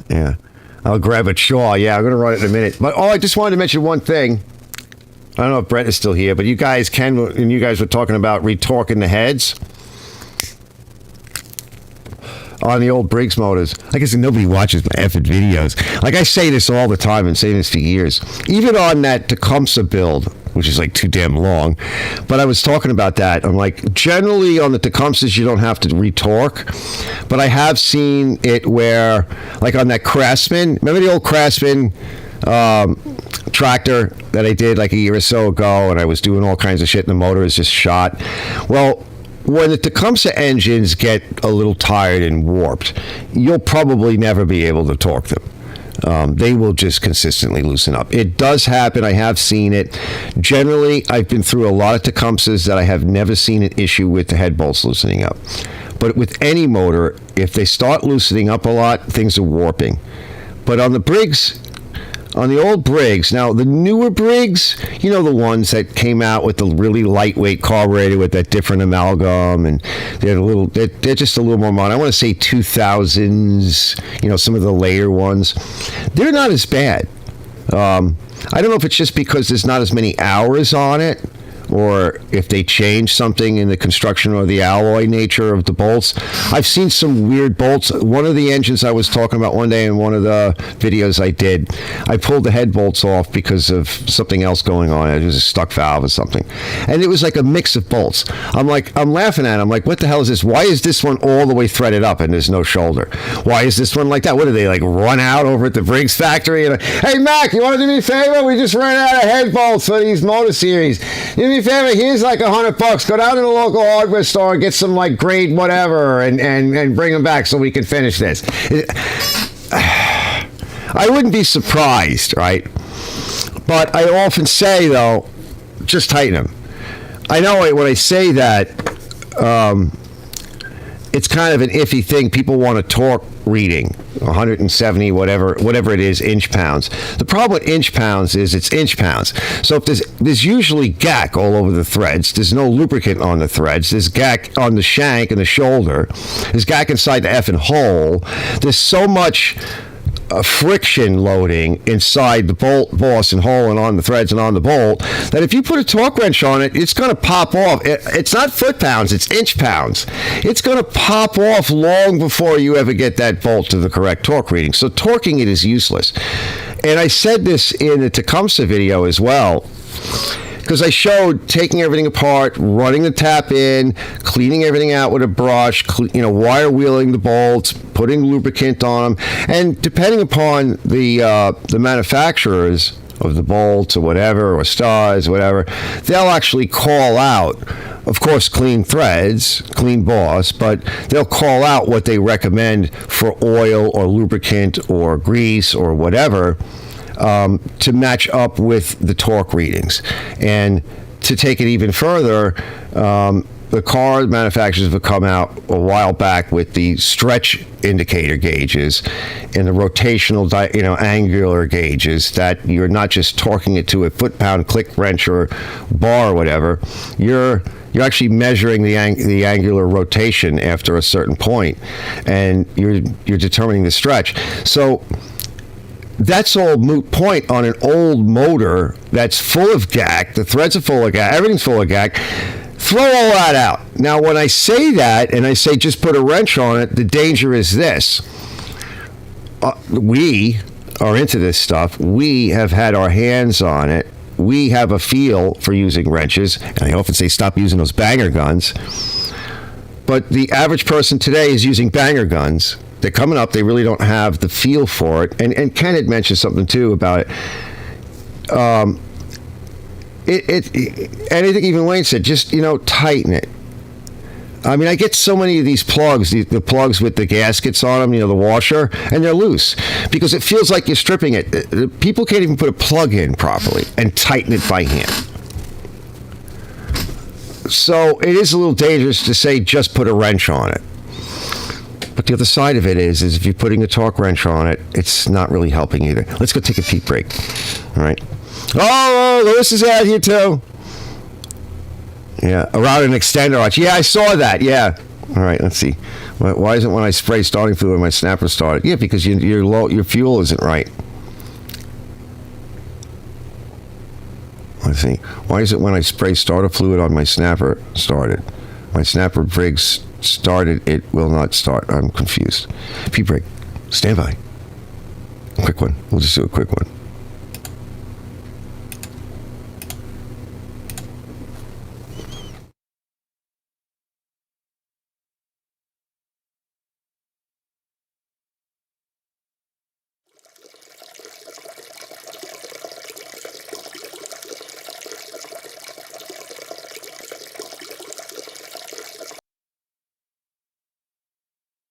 I'm coming. There goes the chair. Okay, P-Lady, you got to stop now. She's really laying into it. I kind of feel bad for her. She's having a rough time. It's not coming out. I don't know if you guys can hear it because I can't. Because I can't hear any of that. I got to fix all of that now. My back, I should be back. I want to turn that light off. So this next segment, I just want to go into this because I don't want to go too late. We're at hour 31. This next segment, Maida might like. I'm going to just show you guys my computer real quick. Let's talk a bit about that. Because while I was having the security issues, and this has a lot to do with the heat. And by the way, if Maida's not here, I'll remind him on one of his next lives because it'll be after the P-Lady segment. And that makes it nice and easy. Because he's building a computer and he's been trying to up his YouTube game a little bit, and he's into some of that stuff anyway, so he'll be building that computer over time. And sometimes it's fun just to chat about cameras and computers and whatever, to help out other YouTubers. And I like the technology. It's expensive, but we're not talking about ridiculous expensive, but it's expensive. So it's nice to be able to buy stuff that's going to last for a while. Like my router's been around forever. Some of these things have been around forever. This computer is older. And sometimes when you spend a little bit more money, you actually get something that is going to really last for a while. I think we all know that. But you don't have to spend a fortune. And even these cameras, I just changed the way I'm using my cameras right now. So this one, I don't usually put the big lens on it, but the lenses are interchangeable. And because the better camera that's up there on the stand that I made a while back, I'm changing the way I'm using that. Now, with this lens, it's a little too close, right? It's the focal length and all that. With this lens, to me, it just feels a little too close. So I put the smaller lens on the better camera. And you have these options. This lens has got zoom on it and everything. I mean, I can take even great shots of video of, say, the moon.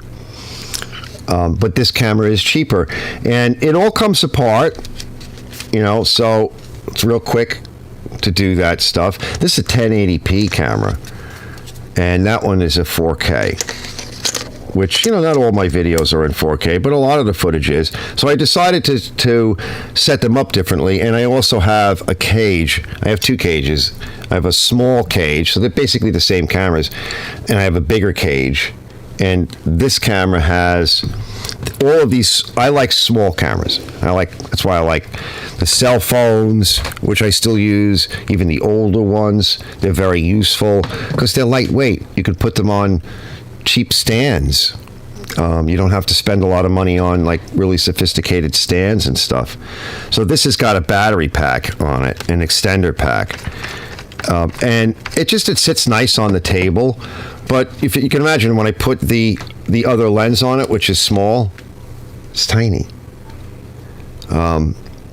It's just that it will have a battery that doesn't last long, and pretty much all of even the newer cameras, see, there's the battery pack. So it's got two of the batteries that you would normally see in there. And this is the size of the battery that fits in those cameras. And even though they've made them better, they don't last. So a cell phone will last a much longer recording time because the batteries are pretty good, in the iPhones and everything, and they're not expensive to replace them either.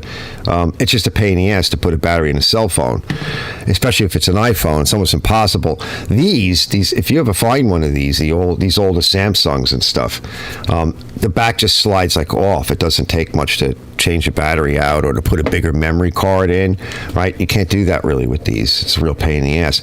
Some of these, like I said, if you could see, you could find them all over the place. People sell them. They give them to you. I got these for free. You can get them in a swap shop or something somewhere. I don't know. They could, I would put a different memory card and everything if you're worried about somebody hacking or having a virus or something. That can happen. There's ways of dealing with that. Even never, if you ever find a USB stick on the ground, never plug it into your computer, that kind of shit. So this is just a simple battery pack. Some people make these now with their 3D printers, and it just screws on real quick. And it's no muss, no fuss. And what I like about it, though, is it actually, because my hands are kind of big, and it's nice, especially with the smaller lens. It's nice to grab. It sits on the table nice. If I go to put it down somewhere. This is just a fun camera. I usually run it in automatic. It's very inexpensive. It doesn't have a lot of features. If I were to drop it, I would cry a little bit, but it wouldn't be the end of the world, right? Whereas that camera is much more expensive.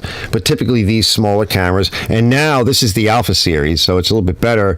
But the newer cameras like Sony, I would recommend the ZV-1 or the ZV-10. The ZV-1 has it looks like a lot like this, except it has a built-in lens, and the ZV-10 gives you this ability to change lenses. So it's quite useful. One of the things that I'll do is I'll put the camera way back out of my way, and I don't digitally zoom. I optically zoom with a nice lens. And with the better camera in 64-bit or 4K, I think it's 6K downsampled to 4K, and this camera runs at 50 megabit transfer units per second. That camera runs at 100. So there's so much data going through to the card or to the computer, because a lot of times I just run it right into the computer, that if I set the camera way out of my way, I'm not going to bang into it. I can zoom in, and I can even punch in and edit, and the quality is there. It's as if I picked up the camera, put it in my way, and took the image. So there's a lot you can do, and some of these are cheap. You can get a lot of these now that are not new anymore. You can get a lot of these on the used market. Cameras hold their value for the most part. So I just wanted to mention that, and I've changed the way I'm using them. I did some more testing today. Some of the footage at the end was the better camera. When I was looking around, it's a little bit more stable. The onboard mic sounds better. I run it in a semi-automatic mode, and what I wanted to see is what it does. Hold on. Before I go to the next segment completely.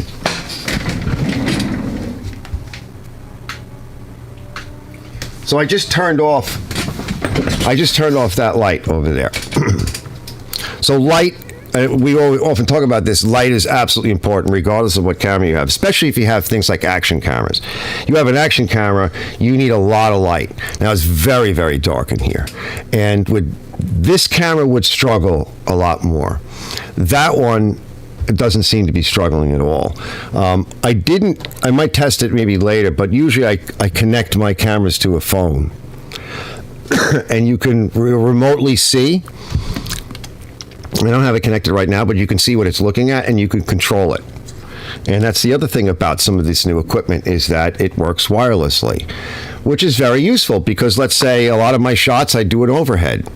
And depending on which way it's facing, it might suck to climb up on the table and make adjustments.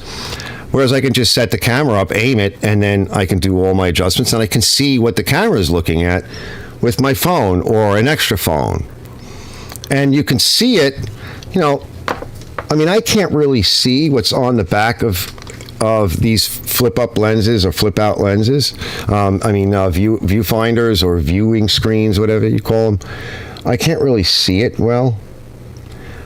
Some of the stuff is small, depending on if there's glare. Sometimes my eyes are no good. But it's a lot bigger on here. Or if you have a bigger cell phone, like this cell phone is bigger. A little bit, and some of the other cell phones are even bigger than that. So that's another nice little feature kind of thing you can get from upping your game to something different. And I may pick up an older GoPro from a friend of mine. He bought one. It might be a GoPro 9 or something, or maybe a 10. He bought one thinking he was going to do this stuff, and he just decided to give up. So I'm going to see if I can get another one at a really good price. What's nice about those is they're action cameras, so you can shake them a little bit, and the image doesn't really shake a lot. But with DaVinci and some of the other editors, if you hold this lens has stabilization in it, and the cameras have a bit of digital stabilization. So if you turn that on, and then in the editor, if you still feel it's too shaky, you can add additional stabilization in the editors, which is something I just started doing more recently.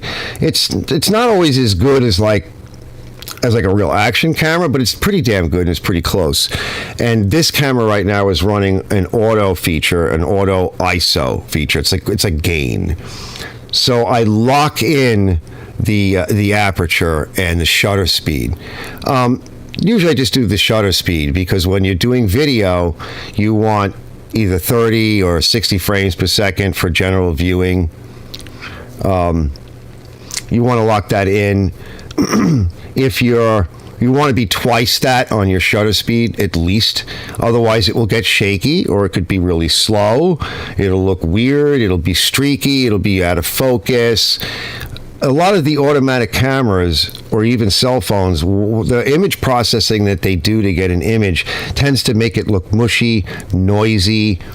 This is a very large sensor for the size of the camera, so more so this camera than this little guy here, I can operate it in the dark. You could never do what I'm doing right now with a GoPro.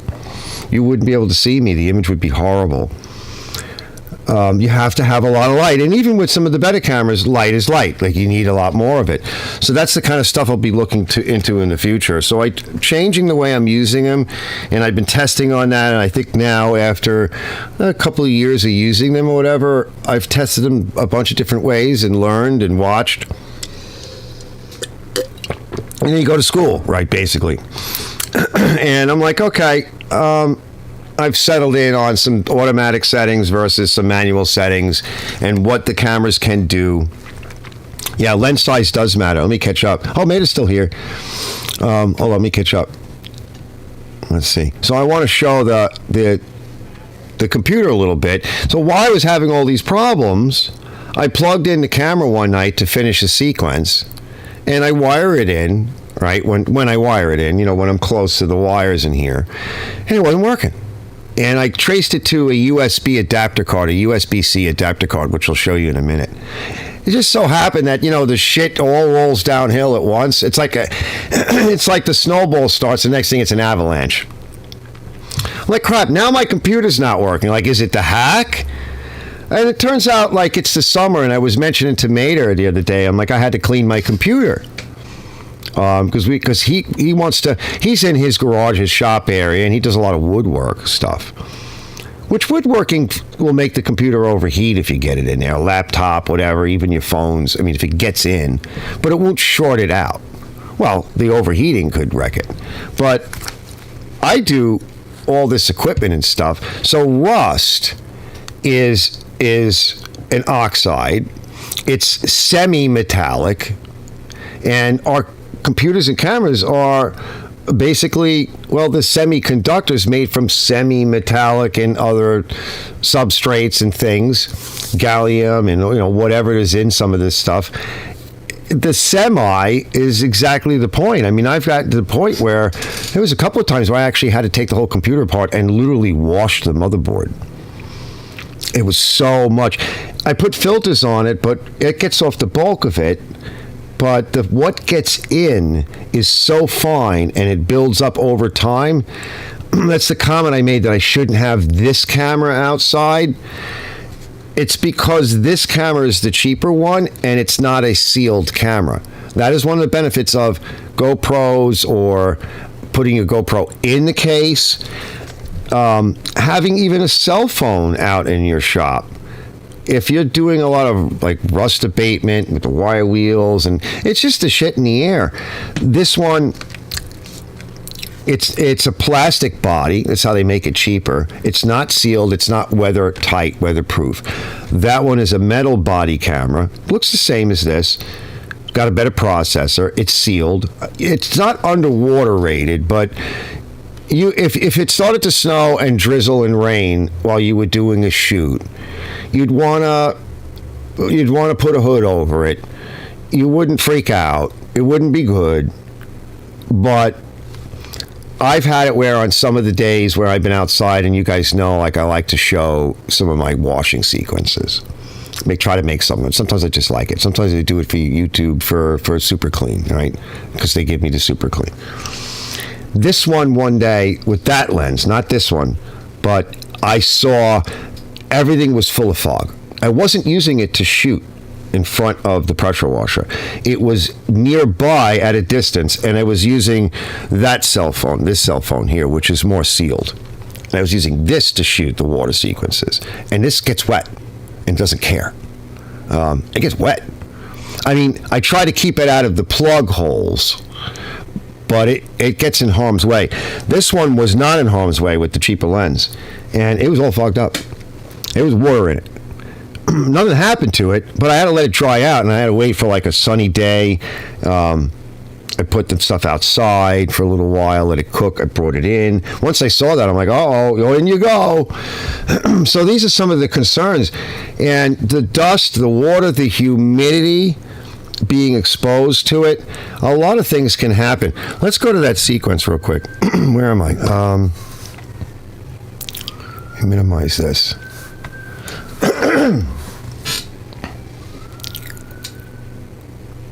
Yeah, here we go.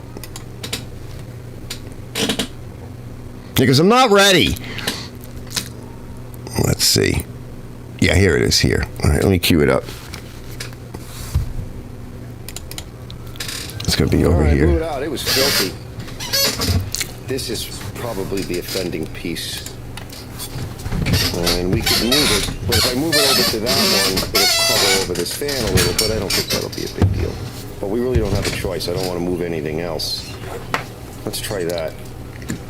All right, we'll pull out the offending piece and take a look. I mean, this was all packed because I run the fan on it. You don't have to, but I'll get another closer look in a minute, but I was telling Mater that I run a Noctua cooler, and it's got the 220 millimeter fans, no water cooling.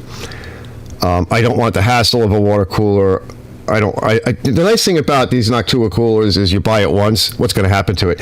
When it gets really dirty, I take it over to the slop sink. I spray Superclean on it, and I wash it off. And you can even rinse the Noctua fans that you'll see, those light-colored, tan-colored fans. The Noctua fans are water washable. You got to dry them. You don't spray them with high-pressure air or anything, but you can clean them. So you see there's a little filter on the bottom. There was like a sock layer on it. You'll see some filtering on the front. I didn't really show too much of the filters, but certain things are practical, right? And in an impractical environment. I like to run the fan on the power supply. Yeah, it was like an old sock. Let's see what we got. Pretty much this is why I like these kind of custom rig, because you can add things, but this isn't even the one I wanted. I wanted this one originally, so I put it in my list, and then I'm like, then they were like, you're not going to have it for like a month. I was like, okay.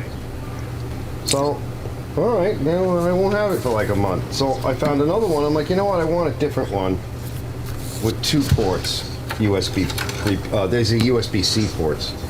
I want a different one. So I went to go buy a different one with 2 outputs. This one's just faster. So this is a StarTech. Get the lights kind of cranked up. Yeah. So that's 10 gigabits per second, thereabouts. That's ridiculously fast. It's so much faster than it's almost as fast as the NVMe hard drives out there now. Like they look like RAM cards. It's faster than the spinner drives. It's faster than the SSDs. It's ridiculously fast. I doubt it's burned out. I mean, they tend not to. But it could just be it's not seating right. But what I also noticed too is what it was. Device Manager, I have a code. And when you have a code, it's a problem. Let me turn the brightness down a little. So, and it's a USB code. And sometimes when you have a code, well, could be because the device is not starting or the drivers went bad. Does it have something to do with the hack that I'm experiencing? We don't know. So, what we will do, I mean, I do move this unit around, and when you roll it, I've had problems in the past, even though it's on rubber baby bumpers. This bumper really should be over there. I should pull that off and re-stick it. Even though it's on rubber baby bumpers, and this Yeah, good. Welcome, William. And let's see, I'm still here just listening. Okay. And Mater says, Mater put out a couple, I think it was a longer video and a short. Yeah. Mater's upgrading his dust collection, which is just so important. I don't have that here. And when I had the shop set up originally for doing a lot of work on the house with the saws and the table saw and everything, I didn't have dust collectors. I had windows and a vacuum. And it was really bad. And that was really kind of when I started trying to put the computers out here for my business. And it was a disaster, an absolute disaster for the computer. Soft wheels, and I'm on a relatively soft tile. It can still cause problems. So I want to move that. And there's another hard drive in here that runs the operating system. So to be safe, I might want to just run that other drive and finish installing that operating system. Oh, by the way, yes, so Maynard mentions that he went with the AMD Ryzen, which there is some discussion about. I'll just come back real fast. I want to just hit some of those points. There is an interesting discussion for video editing, right? For videographers, YouTubers, people that want to up their game a little bit, right? What is the better processor? What's in here is an older Intel. It was very expensive. It's the 4770K Ivy Bridge. It was the one that they took from the server side of things, 6-core with hyperthreading. So it acts like it has 12 cores. And there's 64 gigabytes of RAM in this computer, okay? And, well, when they talk about, like, what would be better these days, for something like DaVinci, it seems like DaVinci works very well with an AMD, one of the AMD processors with the NVIDIA video cards.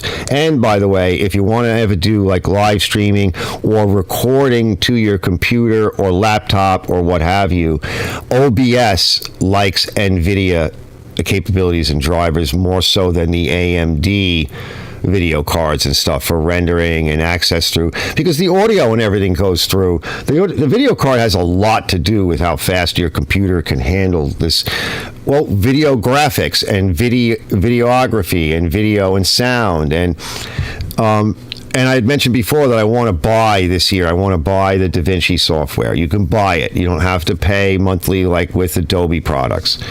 And they kind of castrate the software, and it's not bad, but one of the things they cap is your ability to use your video card 100% when you're rendering. You know, when you finish with the product and you're wrapping it all up and you're processing it out, you're rendering it out, and before you get an MP4 or a QuickTime and you upload it to YouTube. That goes a lot faster when you own the software. And so I'm not really taking full advantage of the computer because I don't own the software yet. Clean, fully working OS. Because it's been, let's see, when I loaded this, put this motherboard in, it was sometime in 2021. That's already 3 years of heavy use. Then I added stuff and had other issues, and it's been for a while. So, it's time. It's definitely time. It was really filthy. It was really filthy. Yeah, I didn't show that. We'll get you in there. Put this back, and I should wipe things down. I've cleaned, I've washed the heat sinks and reseated them, and that I did over the winter. I shouldn't really have to do that again. And let me get a little damp rag with a little detergent on it, and I'll wipe off a few areas. I mean, there's not a lot you can do. You can wipe it a little bit, but it really requires actually taking everything out and washing it and getting into every little nook and cranny. Sometimes it helps to reseat things. Like that one's sticking up a little bit. You can kind of feel it. You loosen everything up, you push it, take it out, you push it back down, you plug connectors in. Another thing too, yeah, that's installed. We'll get you in for a peek. I might want to come back here. I got water in this thing not that long ago. My glass knocked over and it spilled into it. Well, that could have caused a problem. But another thing that can cause problems is just the dirt, because we are in an environment with a lot of semi-metallic oxides, rust oxide. Rust oxide is a metallic oxide. It is semiconductive, and that's what this thing is made from. I need to get you in close. Yeah, semiconductors.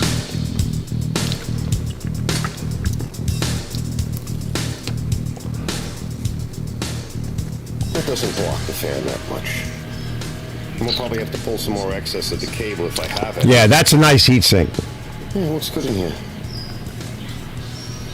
It's just a little dusty, but that's okay.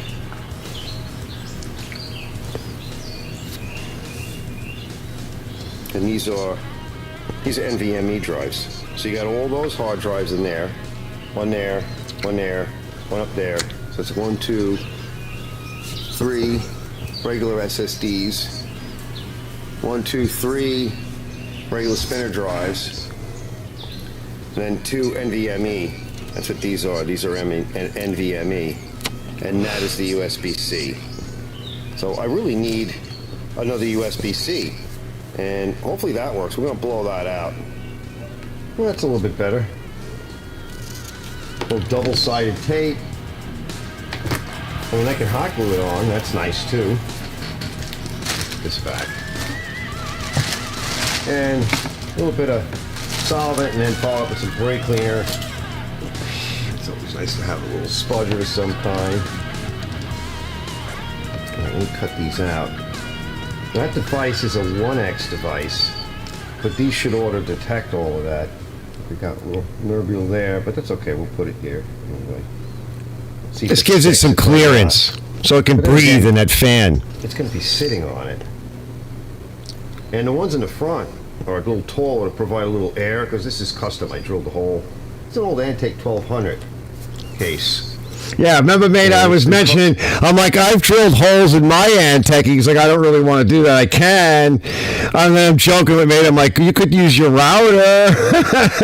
Customized so many times. But yeah, that should do it. Yeah, so that, and I mean, I'm putting it into a 16X slot, but it will just come up as whatever it needs to come up as, if it's still working. Now, the nice thing is, and the USB error I'm getting could be a USB bus error, but It was. should have been detected. This slot here, that white slot, that's probably a 4X. Yeah, I can see the pins, they only go halfway. So that's like a 4X. And so the two blue slots are native 16X. So the top blue slot's got an NVMe in it, and then a video card. And it doesn't matter which way you put it, at least on this motherboard. So that's just to get away from here. I could spin that around that way. I kind of like that because this pushes up this way, is exhausted to the top. You know, you can do it a couple of different ways. It should auto detect. The black slots are, I think they're black and they might be 4X native. And then this is a multiplexer. So that adds additional slots, additional capabilities to the motherboard by switching on and off like ridiculously fast. And she's a little dusty, but that's okay. All right, you can't have everything. Just a little dusty. It's that criminal dust, that nasty crap. Yeah, I guess I'll go get a rag. So this is a Lee drive controller. It's just a switch, you know, power management type thing. So that's my main drive. That's my backup drive. And I had some other stuff connected. One of them burned out, actually. Usually from high draw, like the bigger drives. You know, the big, like 4 terabyte spinning drives. But yeah, it's as clean as I'm gonna get it. Let's go plug it in and see what it does. Let you guys know.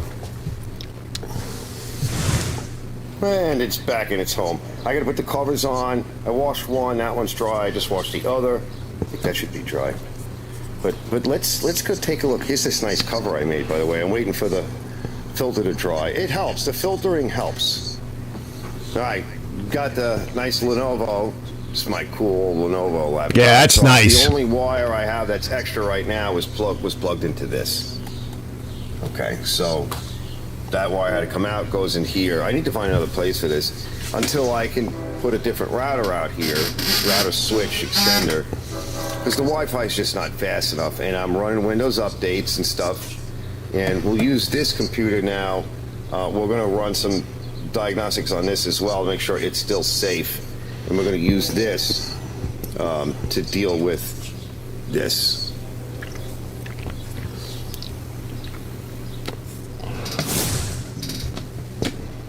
All right, so I use my laptop, which is safe. I really don't use it all that much, and Windows 10. I use that to debug and to put new passwords on certain accounts because I knew they couldn't see that. And I went back and forth a little bit. But that's an older Lenovo. That Lenovo is almost as powerful as this computer is. The Asus motherboard that's in this computer is actually, I forget what they call it. Is the name up there? It's not a gamer's motherboard. They actually sell this. I don't know what you would call it, really. I don't have the words for it. I don't remember what they consider it. But the motherboards are used for people that are into video editing, or also same thing with the video card driver on the video card that I have. They're used for people that do like modeling, a lot of modeling and stuff. For like AutoCAD, or even in industries like the oil mining and everything, where they do a lot of processing and they do a lot of modeling, actual models, which is very similar to video editing and working with video. So the motherboard and the video card driver are kind of more designed to handle that kind of loading. It's this streamlined and the design for it. So even though it's an older machine, I actually don't have really any problems video editing, even with more complex timelines, adding on additional cameras and graphics and everything. It doesn't really slow me down. It could be faster if I owned the software, it would utilize more of the horsepower in here. But that's just an idea of some of the stuff that what you can do and what I run. I might be getting a second computer, an older one, from a buddy of mine that I used to game with, and he's the one with the camera as well. So if I can get the pricing right on it's an older GoPro, which would be very useful for a lot of things. And it's an Antec 900 box, which is, I mentioned to Mater that I actually like Antec and Thermaltake and certain brands. It's an Antec 900. It's just a little smaller than what I have here. No filters, unfortunately. But big fans, good, cool. Because if you got big fans in the room, you can fit the bigger cards in. You can fit more stuff in if you decide. That's one of the nice things about going to like Windows-based stuff. Unfortunately, when you get to Apple, with people that do this even like professionally or whatever, or even in YouTube, when they work with Apple, like the file structure that's on this phone, when I take a video, it doesn't just drag right into my system. It's a pain in the ass. I can't manipulate the files the way I want. And with Apple, if you want to upgrade your system, you can't do a small upgrade. Like I was talking about, I want to buy a different, a little adapter card, right, to add more USB-C capability, or I put the NVMe drives in, or I'm like, oh, let's get another NVMe drive, or you know what, how about another bigger hard drive? With Apple products, you can't. You got to buy a whole nother level up of whatever it is you need. So whether it's a phone or a laptop or a computer or a desktop, whatever, if you start running out of capabilities, you have to shit-can the whole box and buy a whole new one. You can't do these nice little incremental changes. Their whole ecosystem is sort of locked down. And for those that use this stuff, they may not care about that. They're making money. And for the rest of us, like I said, if you just want to like up your game a little, whether it's a camera, a cheaper camera, maybe you can buy it used if you select the right one, or you need an adapter card or something to get you, connectivity for like my ATEM or whatever. You can't do that with Apple. You can do that with this kind of stuff. And I bought a big box at some point because I kept sticking shit in it. Let me see what you guys are up to. Let's see, this is Williams here. So, hey, Mater. I remember, says, I have a dust collection on my planer, but not any of the saws, right? DNR said, hey, DNR. Please just say, everything in my garage is dusty. It's a dusty collection. Yeah, I just cleaned. Somebody else was talking about this recently. Oh, it was Tom Dobie. He was talking about how he just had to blow out his whole shop again. Yeah, and like recently we had the pollen come out. Now it hasn't been as bad because it's been raining a lot, but the green pollen, And then we had these little white little things. I don't know if they were the, what's that plant that smells really good that blooms around this time of year? The honeysuckle or whatever it is. They all blew in. I had just cleaned and blew with the air compressor and whatever. And then the next day it was windy and it all came right in. All come right in again. You know, I have room in my room, but I'm never in the house. I'm out here.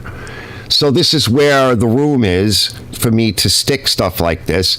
And it's beneficial because the lights and the hardware and the wires and the camera and the table and the work environment and the stands and all the other shit that I have, it's just a nightmare to keep everything clean.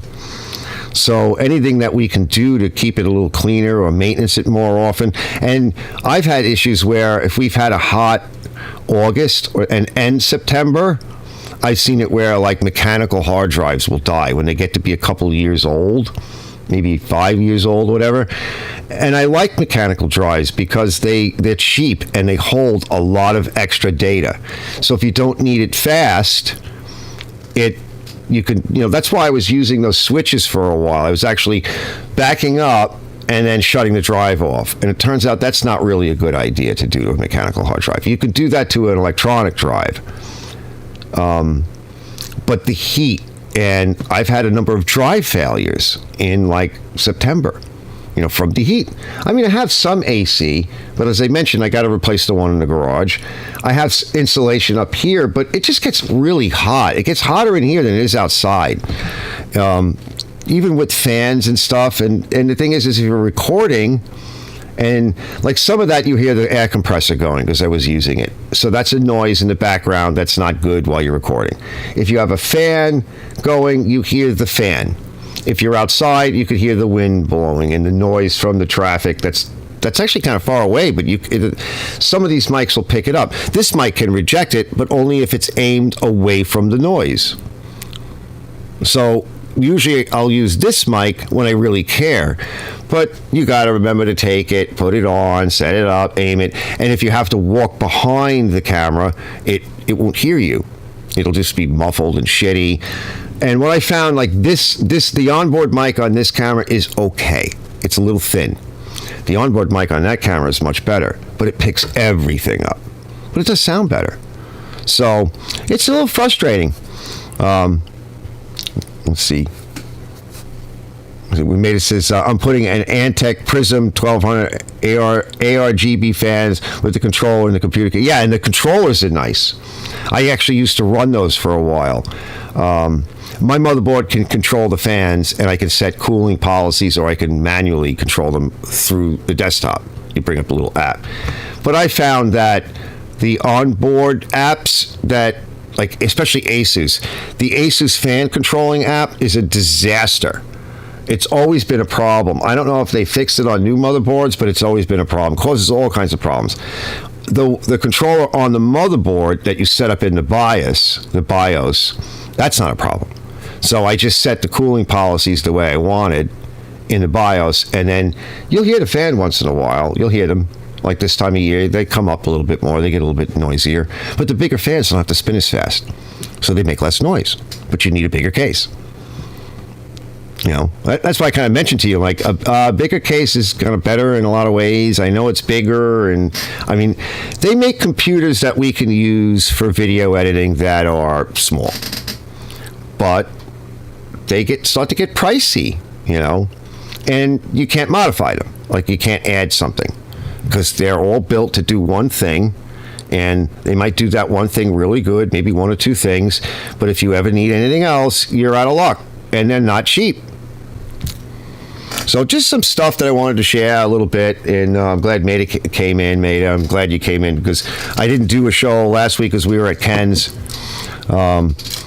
and I wanted to talk just a little bit about it. I like to put a little bit of electronic stuff, and because I love the technology, I just can't afford it.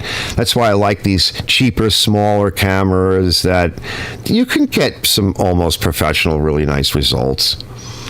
Using the you'll still see footage from one of my cell phones on my videos. If you know the limitations, don't exceed it. Like don't walk up to it and then back away. Like in terms of limitations, don't use them for what they can't do. They can't do it. But if you're using them for what they can do, that's why I mentioned to Maida. I'm like, Maida, why don't you just get another one of those cheap Walmart cameras? I thought it looked okay. It needed a mic. I mean, a lot of these actually need a mic.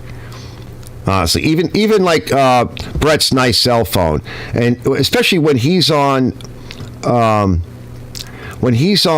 Ken's Live, some of these programs, like the phones themselves, even a lot of the cameras, they have automatic gain control. So if you have a sudden loud noise, it clamps it down. And then when you go to speak, you have to wait. And if you wait a little bit, it'll release the AGC and you'll have normal audio. Now, in Brett's videos, his audio sounds pretty good, but when he stands further away, it doesn't. So, like when he was doing the product demo, you couldn't hear him as well. That's when you needed a mic, Brett. When you're on like Ken's Live, and I've noticed this even when I go on Ken's Live. When I was on Ken's Live, it was me and Ken, and I was listening to it back, and my mic sounded really good. It was loud. Then Hank came in. It dropped because StreamYard has an AGC built into the system, and it's on by default. And even though I went on Ken's Live and I checked the AGC control, and Brett, you should do this because we can't hear you. When you go on, there's some settings. One of them is, select your mic and your camera, allow access. And then there's a volume control, and you can turn off the AGC because we can't hear you. And as soon as you start talking, somebody else will talk right over you because they can't hear you, and there's a delay. So shut off the AGC on that application. It's not so much. I don't know if you can touch it on your phone. I don't think you need to on that phone.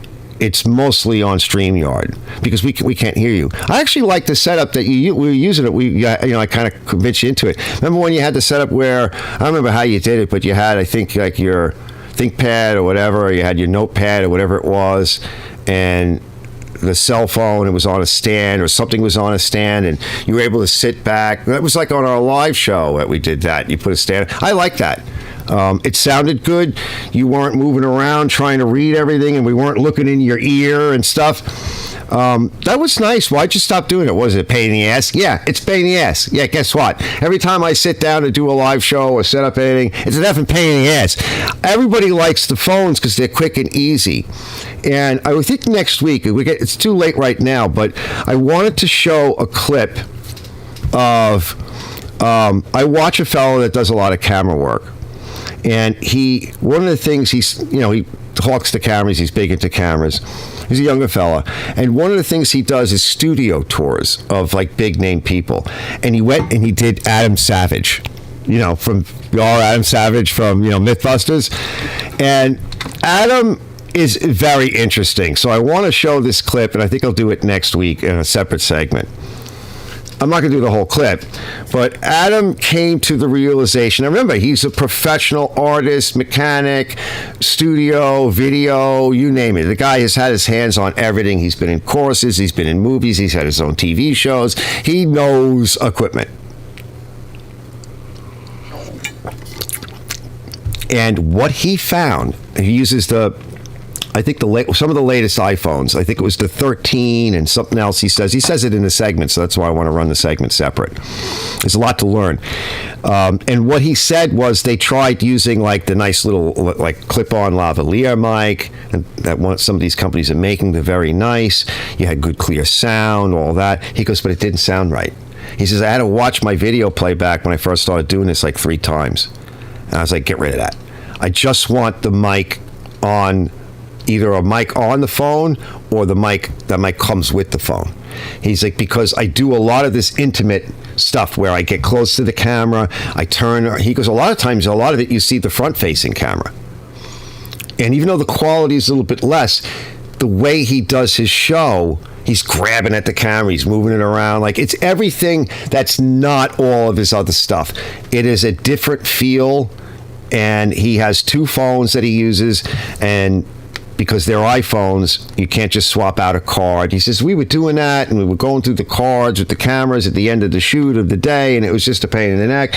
He's like, I don't want any of that. He bought basically 2 phones, And at the end of the day, he put extra memory space in it, hard drive space, card space, and he puts them on a stand that he made, right, from that link tubing. That, what do they call that? It's got the hollow tube, and you usually pass like coolant through it for like lathes and whatever. On a clamp. It's really cheesy, and sometimes it falls over. But he can dial it in any direction. He grabs it and goes, here, look over here. The audio sounds natural. That's why I don't use the clip-ons. I use like this boom mic, or I use the mic that's on the cameras, and I just enhance it a little bit when I feel like it in an editor, because it sounds more natural. But as long as the volume is there, like you'll hear the volume change a little bit in him, but like usually with these phones, like he's always close to it. If you get too far away, like Brett, when you were doing that presentation, it got too low. And like I said, with the AGC, we can't hear you. So there are some pitfalls, but he's created a more natural show with a natural background sound. It's not too flat. It's not like, there's a little bit of studio work he's got in it. He's having some issues with light, like me. He has a skylight. He talks about it. They had to put a diffuser on it, like an NDF type filter or whatever. It was too hot. Remember I've talked about that, where things are too hot. You get these white spots and you can't see anything. Like when I was trying to show that edger and the glare. And there are ways of dealing with all of that. And a lot of it is not expensive. Some of it's just like understanding what the hell's happening. So it's really kind of neat. Says my friend does well in videos. I'm going to host a live myself someday soon. I'd like to have you and Ken on. That would be fun. Yeah, I'll do that definitely if I have time. Like I don't want to make any promises, because Ken's been rattling my cage, and it took me how long before Ken's been asking me to come on or whatever and try to do something. We did something last week, and Brett was on there as well. A lot of it has to do with the time. I'm just busy and I get tired. I got so tired from the garden because I lost so much weight and everything from the diabetes, and I lost muscle tone, because diabetes is weird. The insulin that we take is not ours. It's not natural insulin. It's grown in vats from bacteria. It's not like they used to get it from horses and pigs and other shit. It's not like that. So what can happen is people sometimes get fat from it, or like me, it will eat your own body.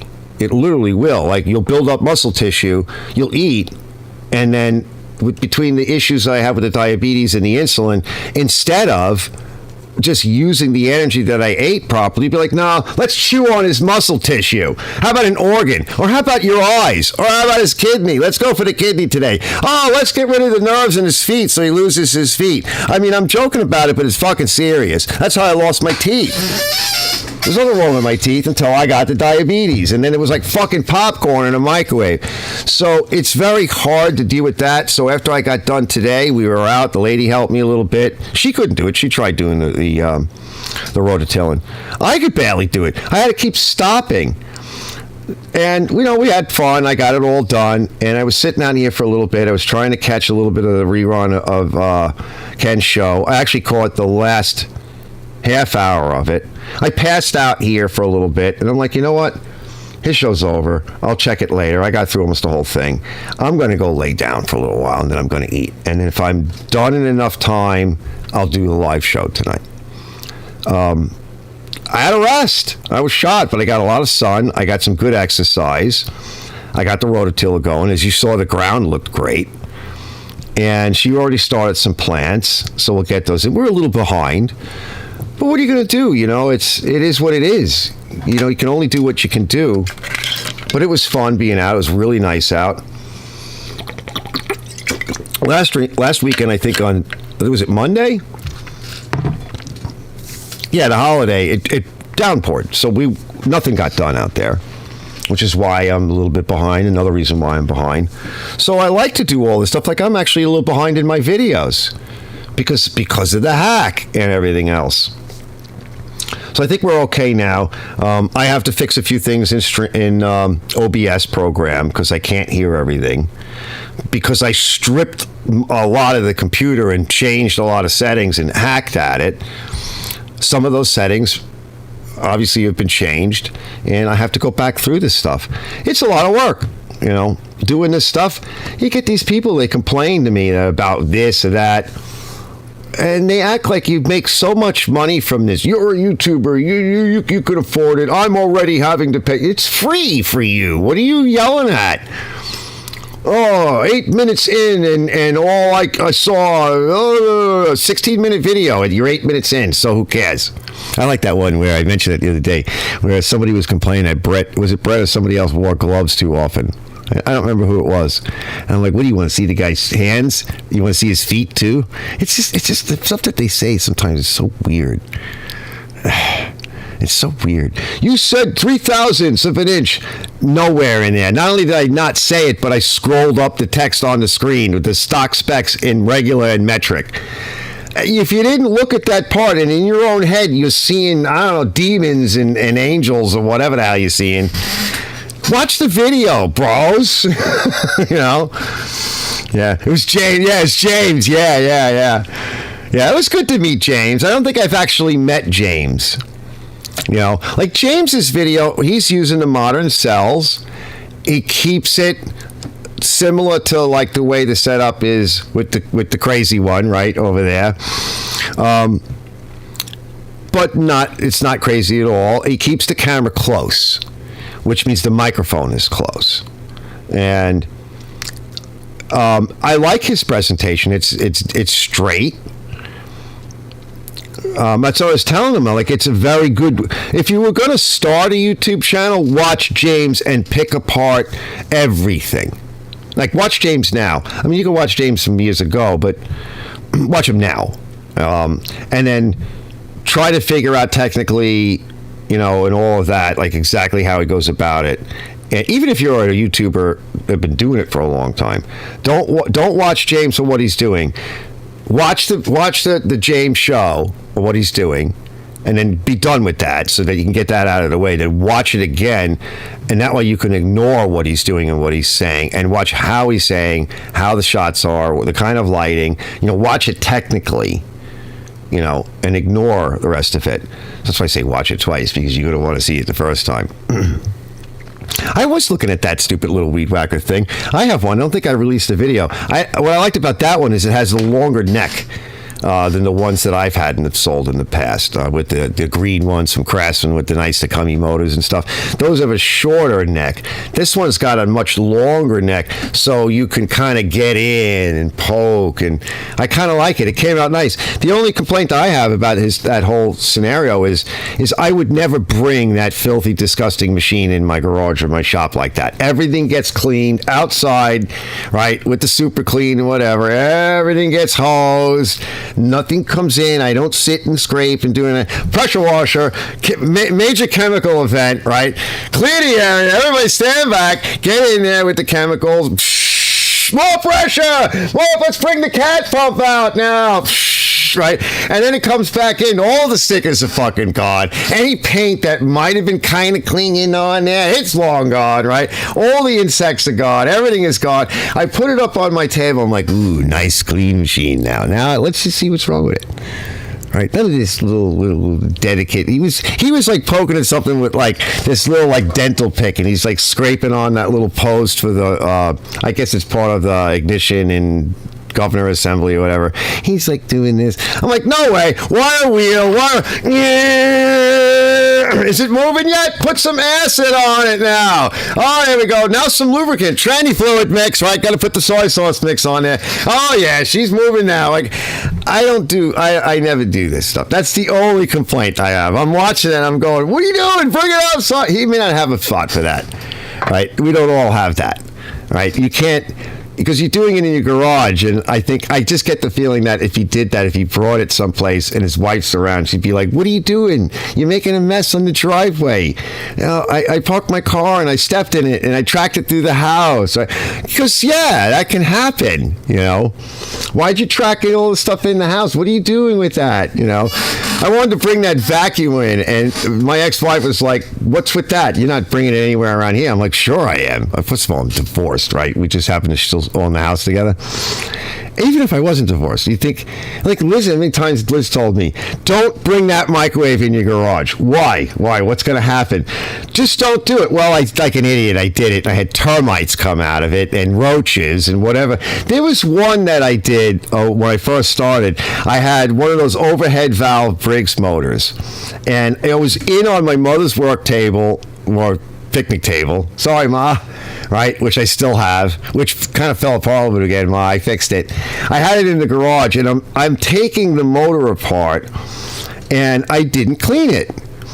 And as I'm taking it apart, all these insects and termites, and they were scattering and running, and like, you don't want that. You don't want termite nest, releasing itself within your wooden frame garage that's old, right? You don't want any of that.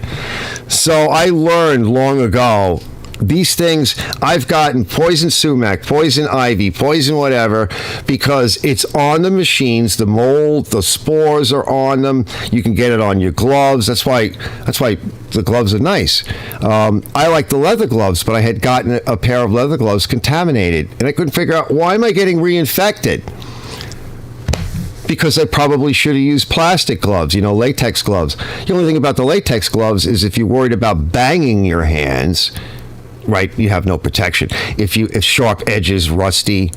I will say that's another concern, rusty. Imagine getting, like, if he had slipped, he's got gloves on, but if he had slipped with the urine and the feces and the mold and the rust, and you cut yourself on that, you're going to be going to a lot more than the emergency room, potentially. And especially for somebody like a diabetic like me, where you may have some other health issues or immunity issues, it could be a serious moment. So, and breathing that stuff in is another bad thing. I mean, I smoke, but I'm not breathing in mouse urine and mold and whatever else is growing on it.